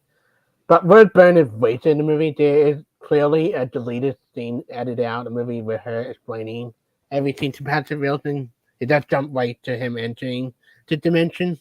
There's no like lead into that scene, and it really did drive me on the movie. The cameo felt forced, especially some of the people that came back from the other movie, like especially for comedy sake. I thought the roommate was fine. I thought her and Ty Simpson back and forth were funny at times. But yeah, the last half it just like ruined what decent about the first half. Patrick Wilson directing was good, but he had dealt with really bad script that led to nothing. And I've no like good jump scare. Maybe one good jump scare with my under the bed moment, but that pretty much it. Like, yeah, I expected better, and I hope Patrick Wilson find better material to add director. I think he can be a good director. I think he did well with the directing for what he was given. Mhm. 5 out of 10 for me. Same. All right, we'll go ahead then and jump over to Sound of Freedom, which was the other one we held over from the last video. Matt did say he saw it, so I'll jump him in here real quick as well to give his thoughts. Yeah. Matt, if you want to start quickly, go ahead. Yeah. So this is a movie that's had a lot of controversy, just based on what like Caviezel and Tim Ballard, some of the things they believe in and whatnot. So I went into the movie pushing all that stuff to the side, seeing if, just judging the movie on its own, seeing if they try to put that stuff in or if they really just stick to the story. And I mean, I thought it was a good movie. It's a good film. I thought Jim Caviezel gave a good performance in the movie. It's not entirely true. You can look up some of the things that were fabricated a little bit, but it's mostly true. Unfortunately, trafficking is something that happens, and I thought they did a good job showcasing just how messed up that can be, how scary that can be, and they didn't like use that to push like a political message or whatever. They just stuck to the whole thing. It's a good script. It looked like it was well made, like it was a high quality made movie, and I think it shows that, hey, you probably should don't overblow the budget. Like if you got a movie that shouldn't be more than $14 million, don't do it. It was a pretty solid film. They're doing that pay it forward thing, which you can think of that as you will, with that probably being the reason why it's as high in the box office as it is, and probably will be for a few weeks. But if you don't really want to give your own money to those people, Caviezel, Ballard, and some of the weird people attached to the movie, you do have that option too. I'm home. But yeah, good little movie. It's worth at least checking out. Chris? Make sure my light. Yeah, this is a film I went in not knowing what to expect. I only went based on word of mouth from people telling me I need to check out. I thought it was a really good movie. I think Jim Caviezel really good in it. I think the highlight for me was Bill Camp. I think his performance easily is the best performance in the movie besides the two kids themselves. I thought, especially the scene where he explained why he changed his way to talk about the girl on the street, I thought it really affected the scene. And Bill Camp is a phenomenal actor. I think touched out that matter, but it was something that needed to be told, and I thought they handled it really well. I thought everything, especially with the kids, was really affected, and it does have an emotional ending to it.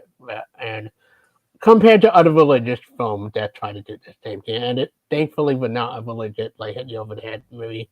Really does matter, great subject matter. And yeah, and I like it more than I thought. Not in my top 10, but it's probably in my top 20 of the year. Like, it's never in my top 10. Yeah, it's worth noting. I'll jump to you, Austin. Yeah. It is worth noting quickly with this film. It was not a religious production initially. The film was originally produced by 20th Century Fox, and Disney made a choice to shelve it when they came under ownership of it. As of now, Disney is, at least Disney itself, has not spoken on why the film was shelved, but it's known that it was not the only film that was shelved. There was a handful of projects that never got released when they took it over. This one just was able to be released and found distribution elsewhere through a religious company, more than likely because of the Jim Caviezel connection and his beloved success amongst those audiences for playing Jesus. Austin, up to you. I just wanted to clarify that it's not a religious production, hence why there's not a lot of religious overtones in it. No, go ahead, not. Austin. I have two big bones of contention with this movie, and none of them have to do with any of the subject matter or anything like that. There's a weird discourse with this movie where like people are like, if you don't like this movie 100%, then you're like associated with pedos. Like, what is that shit? Like that's just a weird, I don't know. This movie's like weirdly political, and it's not even political. It's just a movie about anti-trafficking or whatever, which is fine. I thought Jim Caviezel gave a Razzie level horrendous performance in this movie, especially in the first half. A lot of those scenes where I couldn't understand what he was saying. He's doing this weird whisper acting that's really bad. His tone is all over the place. I think he loosens up a little bit later in the movie when they finally get down to the island stuff. But the first half of this movie, I thought he's atrocious in this film. My other big thing is I thought the editing in this movie was terrible. Yeah, that my big The editing is movie. awful in this movie. Like whoever edited this movie did a horrendous, clunky job of it. Like there's scenes that just end abruptly, start abruptly, cut Transition back and badly. forth to things all over the place. Like I thought the editing was poor, really, really poor. And I think people are just. I think the people that are like supporting this movie for like a weird like getting overly support or ignoring some of the technical issues of this movie, which is what I have the problems with, is that it's just technically it's very clunky. This movie's very, very clunky, and I think it kind of has a long middle that really kind of slogs to the finish. I thought the kid stuff, like the kids are very good. Bill Camp, yeah, is probably the best supporting character. So there's good stuff in it. But I think technically speaking, this movie's very, very clunky and doesn't always have great performances there. So those are my main problems with the movie, where I don't think it's that great of a movie. It's fine. Another movie is just kind of fine. So that was my main problem. All Pacing right, was we'll really go ahead and weird. move Because like on. everything in the beginning was so fast, and then it got It was to just like then in cut. Colombia. Like I was like, who edited this shit? Like let some of these scenes breathe for God's sakes. Good Lord. Like stop cutting. It was really, really weird. Clearly, did you not tell the Like, script? 30 You know how Somebody to got a cut. hold of the actually scissors was. tool and just kind of went to town Yeah, on it. I'm telling you, man. For those who haven't seen it, when you do see it, notice the editing, especially in the first half of this movie, is really bad, really, really bad. So those are my problems. All right, Anyway. so we're at the point now where we're getting down to the last few films. So slowly and surely, we're going to be dropping people out. Matt, you weren't supposed to be here at all, but we were able to get you on here for the things you could speak about. So appreciate you having here, brother. I'm going to go ahead and sit you in the back as we'll go ahead and jump. What was that? You're muted now. Or something. Well, I'm not hearing you, so we can't hear you, man. I don't know what's up. All right. Anyways, Matt? wave bye to the camera. I'm going to put you in the back, all right? Bye, Matt. The Blair Witch is going to get him. With that said, we'll go ahead and go on to the next one, which is Past Lives. I'm going to start with this one just because of everyone I've spoken to about this film. I have the most differing opinion, which is I think this movie is really, really, really good. And it is on the border of my top 10. However, I don't think it's the best film of the year, unlike a lot of people are touting. And my biggest issue with it is it's a character piece in which I feel like I don't really get to know the characters. I think the themes that the movie is going for really, really work. I think the very specific relationship that these two characters have, I think they do a good job of selling. I think all of that stuff works. But at the end of the day, this is a movie in which the entire cast is 3 characters.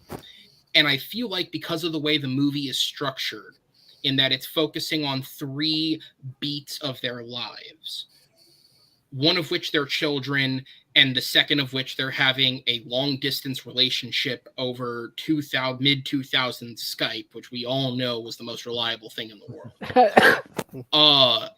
I just don't think we get to actually know enough about the characters. I feel like I have a very one-dimensional view of these characters that I've just spent the last hour and a half to 2 hours with. But that said, the theme and more probably the reason why this movie got made is the themes and the script and the concept of like overthinking your decisions and thinking about what could have been and am I happy with where I'm at in life when being presented with sort of, you went with door number 2, but here's door number 1 right here, and sort of seeing that. Like, I think all of that is really, really interesting. But at the end of the day, this is a character piece. This is a piece that is solely focused on the relationship of 3 characters. And I feel like I don't know any of these characters all that well by the end of it, to the point where I'm more invested in the concept of the movie than I am enjoying the movie that is in front of me. So that said, like it is currently in my top 10. It's my number 9 of the year. Will it be in my top 10 by the end of the year? I'm not so sure. It all depends on what's left to come. Maybe if I give it a second viewing, maybe I like it more. But for me, it was a 9. I think it's a very, very good film. I think specifically the performances do have a very good chance if A24 push them at the Oscars later this year. All 3 actors are excellent in the film. But just for me, it is the screenplay. It's a character piece that's hyper focused on 3 characters. And I left the movie, and it wasn't just me, because I saw it with 2 of my siblings, and then 2 of my friends came along because they were like, "Oh, you're going to a screw." Like, it was the type of movie where we won't see this if we don't go with you now to like talk about it afterwards. And all 5 of us left feeling the same way of like, I don't feel like I know either of these characters, but the concept's really intriguing, and the discussion you can have about the concept really, really works. But that would be it for me. It's almost all the way there, but it's not quite. Austin, I'll go to you next. This movie is solidly in my top 5 of the year so far. I thought this movie was so refreshing. This is one of the most refreshing movies I've seen in a while, as far as and wholly unique movies I've seen in a while. In that I do feel like I know these characters by the end of this movie. I think there's enough there you can pick through. I think the context of the movie is not trying to present their entire lives. I think it's only showing these characters in the context of these relationships. And I think that's the goal of the movie. I don't think the goal of the movie is to give you a biopic of each of these person's lives. I think it's just to show how these characters interact specifically with each other. And in that, I know exactly what all their dynamics are within each other by the end of this movie. I think there's a phenomenal kind of callback if you were paying attention, with the sort of final scene of the movie. The final sequence of this movie is devastating. Absolutely devastating. I saw it in kind of a smaller art house theater, like I said, with about maybe 30, 40 people, something like that. At least 20 people were crying at the end of this movie, at least. And it was one of those movies where we all just kind of sat there for like 2 minutes, as the credits were rolling, before anybody kind of got up to leave. It's one of those. I didn't know how I was going to react to it, because it doesn't really seem like a movie that would be up my alley initially. And I was even worried because I've slept like 3 hours in the last 2 days. I was like, am I going to fall asleep during this movie? Because it's going to be a lot of dialogue and kind of, romance stuff. And I was absolutely hooked within, a half hour of this movie. I was hanging on every sentence, every line of dialogue, every interaction. And yeah, again, I think the screenplay is that good because of how hyper focused it is on these character relationships, to where I think if A24 did push it, it could get an outside nomination for screenplay. And yeah, I agree about the 2 lead actors potentially getting Oscar nominations. If they were to push it hard enough, I think it would have that outside chance, maybe kind of a dark horse chance. But I would certainly support it. I think they're both phenomenal with each other. And yeah, I like how just simple the movie is. It just focuses on these 2 characters, and then later on you get the other husband character, obviously, that kind of comes into the movie. But that also makes for a great third act where it's like this tension and this awkwardness, and but that works as well.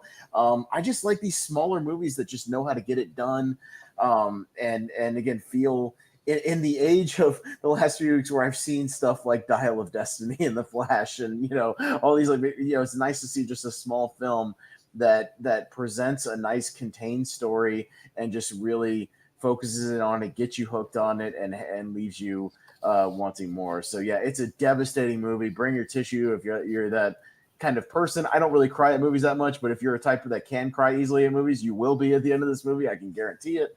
And yeah, it's one of the boldest endings I've seen in a movie in a while as well. And yeah, definitely, I can highly recommend this. I don't know where to land in my top 5 or top 10 by the end of the year. We'll see, because I saw 2 films recently that probably made my top 10. So we'll see where they end up. But this is like a 9.5 out of 10. I thought this was great. Really good. And I think this is, obviously earlier we had the other example of films are subjective, but I think this is another great example of like films truly are subjective, because despite the fact that I gave it a half a point lower than you, and I do have my major thing that held me back on the film, at least in terms of my connection to it. I don't disagree with anything that you just said there. Yeah. So, and I agree 100% with everything. It just didn't shine on me quite as brightly as I think it has other people for whatever connective reasons. But I said sort of to an extent, and I think you're right.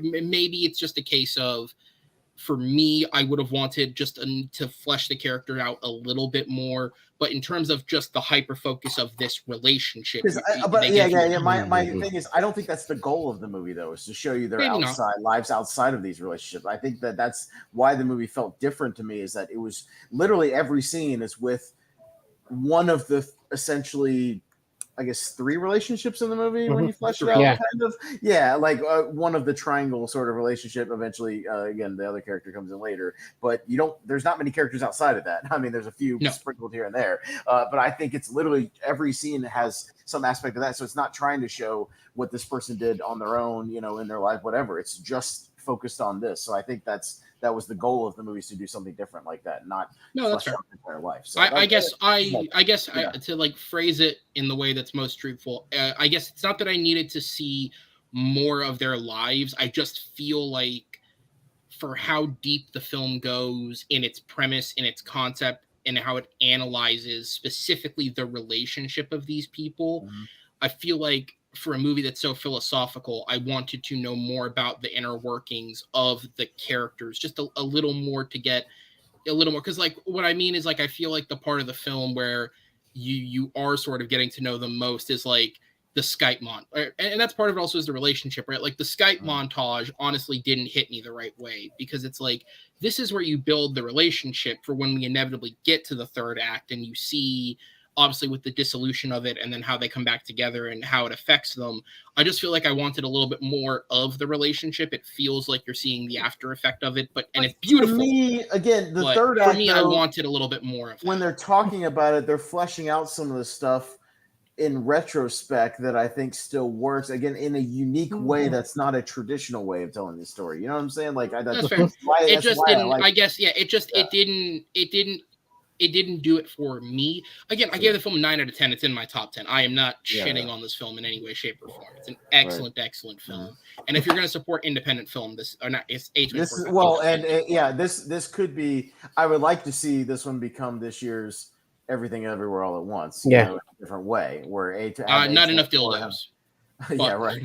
Well, I wasn't as high as that movie as everybody else was, but what I mean is like this little smaller movie that knows what it is and does it really well. You know what I mean? And like, that clicks with people and kind of, it doesn't have to make a lot of money. It's already making profit. So like, it doesn't have to make a lot of money, but it'd be nice to see a movie like this make $40-50 million, right? Like, and become a moderate hit. That'd be cool for once. All right, so, Chris, go ahead. You're on like the edge of whatever seat. This is my favorite movie of the year. This is a film that hit me in a lot of ways. I didn't see possible. This is my only 1 out of 5 movie I gave 10 out of 10 to so far this year. I loved it. I did no flaw to me. I think it hit every level. I think the characters are likable. There's no villain. I like they don't make the husband out to be a villain. If you're a very chill guy, he okay. In fact, they talk about that in an alternate scenario, in like an alternate movie. And I love the actor who played the husband. See, the husband's a really good actor too. I think he gives such a subtle performance in the movie. At the moment, they in the restaurant, they both speaking Chinese. Just sitting there listening, but he doesn't know what they're saying. I think it's a really great moment of him. And then the friend apologizing, for speaking Chinese. Okay. And that the speech at the end talking about the what if just hit me. I cried. This is a film that it to me what I want in a film. That moved me, made me laugh, made me cry, and that's what it was. I think that's a perfect film for this year that a lot of people should see more often. Yeah. All right. So with that said, we're down to 2 films. We will go down to 2 panelists. Austin, thank you, sir, for being here discussing all these films with us. I was glad we were able to get one in there that you. I'm glad we are able to get one in there that you loved, man. That Indiana. It's like I feel like I raised your heart rate. I was looking. Well, no, and I was looking at the list that you sent me, and the ones I saw. There was a lot of like 5 and 6 out of 10s. I was like, I'm gonna be like real mad on a lot of the movies or whatever. So I had one I really didn't like, but one I really did like, and ended positively on. So and literally the one I loved the most was one I saw a couple of hours ago today. So I ended on a positive note at least. So. Hey, there you go. Well, I'll do that. I'll leave you guys to it. This is the second time you've done one of these, and then you've gone day of, let me go watch one of them, and it turned out good for you. It turned out good, so maybe it is what it is. I'll keep doing that. I'll keep finding films to like. I guess I'll go see. No, it's all good. I'll go ahead and hard out of here, guys, for the evening and head to bed because I haven't slept a lot and let you guys talk about some animated stuff. I know what your joke's gonna be about. The Kraken movie or whatever, but that no one in America saw apparently. We get so, yeah, I know you get there. All right, have a good night, guys. Thank you very much. All right, see you, Austin. We'll go down to 2. We're going to move over to the second and the last film here on the list, which is Nimona. Chris, you are the last panelist standing. Congratulations. What were your thoughts on Nimona? So I watched it today for this. I loved it. This is I don't think it's a perfect film. I see some of the humor hit and miss, but I think it's such a good story about not judging people by the judging a person by the cover, not judging a person as a monster. Not be afraid of what's out there. I think Riz Ahmed and Chloe Grace Moretz back and forth is fantastic, and easily the best part of the movie. The backstory about Nimona. I mean, you get to her as a kid, having this friendship would turn out to be the queen later on in life, and that the people turning against her, then the queen sadly believing what the people are saying and turning against her. Really a heartbreaking moment. Perfectly used with very little dialogue. If that's where you get to that big moment, that flashback. Like I loved it. I'm sad that Disney kind of, Blue Sky had it. Disney kind of dump it, then Netflix picked up. I'm happy Netflix picked it up, so more people to check out. Might not be the best animation film this year. This is easily something I would recommend to people. This is funny. It has some stretch humor to it. The dark humor, especially to the villain board and the kill board, is some really funny shit in the movie. And it had some good pop culture humor though. There are a lot of very futuristic movie with a little medieval style to it. Yeah, I loved it. This is one of the biggest surprises this year. Happy I check out to the channel. Thank you for putting it on the list. Yeah. So I forget where I read it. I wish I could cite the source, but it was a comment I had read. It wasn't given recently. I think it was given around the time that Blue Sky put out their last film. But Chris Wedge, who was the head of Blue Sky, and he was a director of a number of their films, as far back as the first Ice Age, was kind of asked "Oh, what was something you wish you had done with the studio? Almost kind of your biggest regret?" And his answer was, and I'll pull up the guys' names in a second so I can credit them, but he was talking about Spies in Disguise, and he said, "I wish I had given these guys a chance to direct earlier." Because especially one of them had been a long time. Troy Quane, and Nick Bruno are the guys' names. And they directed Spies in Disguise for Blue Sky. It was technically Blue Sky's final film.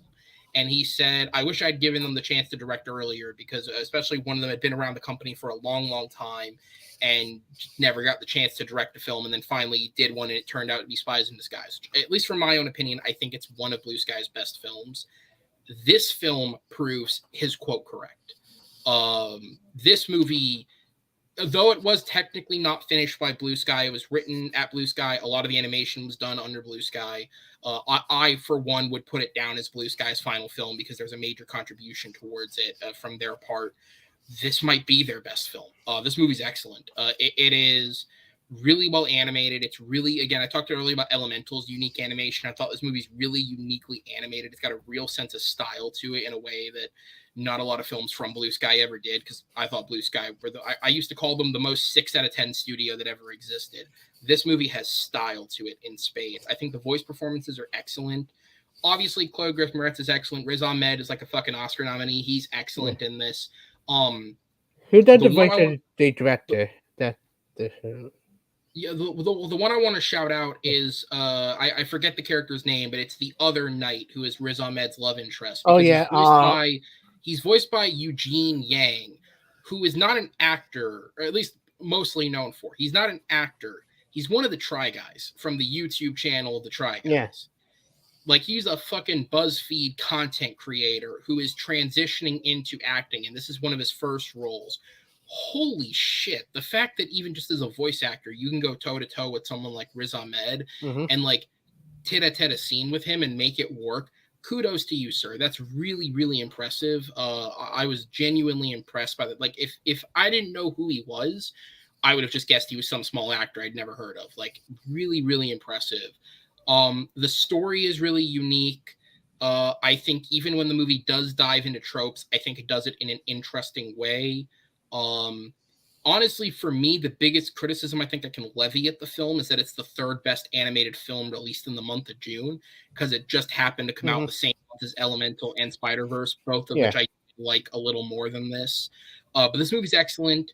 I think fact that Disney gave this movie up because there was a gay love story in it. I don't remember if that was an Iger or a Chapek decision. Whoever did it, the fact that they gave this up and didn't complete it themselves because of a gay love story being at the center of it, what a fucking dumb decision that was. Because but it sucks because it's one of the better LGBT scene I've seen. You could have had a real hit on your hands. Yeah. Like, fuck all this LeFou in Beauty and the Beast shit, and like this could have been a real hit for you, and you fucked up. You gave it off to Netflix, and I hope people check it out on Netflix because it is an animated film that is worth watching. My personal score, I gave it a 9 out of 10. It's in 9.5 out as well. Yeah. I think it's an excellent film. Yeah, 9.5 out of 10. And also, I hope they push it for a Best Animation Film nomination for an Academy Award. The only thing that could hurt it is qualification. Because I don't know if it did any theatrical screenings. They'd have to pay to put it in theaters. Yeah.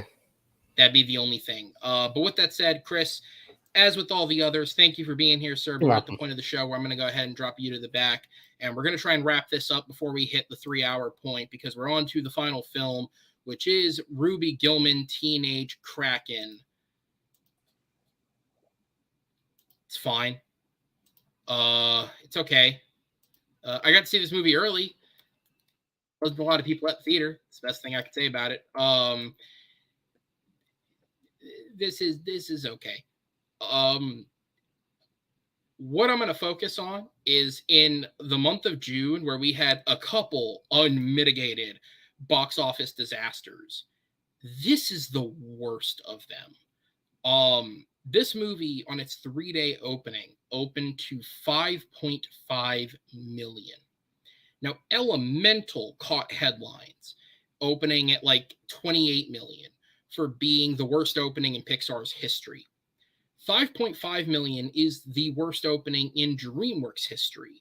The film it beat was Spirit Untamed, a film that was released during the height of the pandemic, a film that was released with a day-and-date dual release to Peacock, a streaming service you can access for free. So no wonder people didn't go to the theaters to see Spirit, because you could literally watch it at home for free if you'd wanted to. I saw it in the theaters because I'm a true movie fan, but it wasn't worth it. This is a disaster. The only reason that this isn't hurting them is because Puss in Boots was such a success story that I feel like they've turned enough of a profit on that film that they can probably cover this up, because I don't think it was that expensive. Maybe around 100 mil at most. It wasn't that expensive a film. That said, it's fine. It's a 7. It's okay. It's nothing to write home about. And this film wouldn't have this film should be in the discussion more for how big a failure it is for the studio, except it's not even bad enough to be worth talking about as a failure. Indiana Jones brought a reaction out of people. The Flash brought a reaction out of people. Even the people who hated Elemental, because you know that there's like the Midwest of the United States that hate the fact that Pixar tackled immigration issues in their films. They got a reaction out of that film from people, you know, and Pixar in general has been getting a reaction out of people recently for the things they're doing in their films, you know. This movie's not even worth the reaction it should be getting, because to open to 5.5 million, even competing against Indiana Jones, to be a wide release film for a major studio, from an animation studio with history, with pedigree, with success with original films. Like, they didn't have the slump that Pixar had, where their sequels were hitting and their original films weren't. This studio's had success with original films. They had success last year with The Bad Guys. Like, this is such an unmitigated failure that I just wanted to draw attention to it. The film itself is not worth talking about. If you like To All the Boys I Loved Before, Lana Condor is the lead voice in this, and geez, fine. We talked about Sam Richardson earlier, like almost being in Elemental. He's in this movie. He's fine. Not much to say about this one, but it should be talked about more because it's a failure of epic proportions. Because even for being a cheap film, it's still going to lose a lot of fucking money. Congratulations, Universal. By the way, Universal, fuck this, not DreamWorks. Because Universal is definitely playing favorites with Illumination, and Illumination set a date for one of their upcoming films that was supposed to be in June, and then didn't finish it in time. And so in March, they switched release dates and bumped Ruby Gillman up with 3 months to go. So DreamWorks had to begin a marketing campaign, having not planned to begin a marketing campaign for a few months. It's part of the reason why you probably didn't even know this film came out, because they didn't have time to properly market it. So congratulations, Universal. You're making a lot of right steps as of late, but this was a really bad step. Congrats. 7 out of 10. Good job. That's it. That's the end of the show, guys. I'm the only one left. I hope you guys enjoyed this show. It went on a little longer than I wanted it to be, but I hope you guys enjoyed. Be sure to tune back in next week, because we're going to be talking about Mission Impossible. We're also going to be, unless, God forbid, any big stories come up as of late again, we're going to spend a lot of time going into the SAG strike properly, talking about why it's happening, what's being asked for, what's being rejected, really just getting into the thick of it, which I think will be a lot of fun, just because there's people in the community that are passionate and want to talk about it. So with that said, guys, thank you. This is a weird, sour note to end on, but it's the note I wanted to end on. Have a great night. Fuck Iger.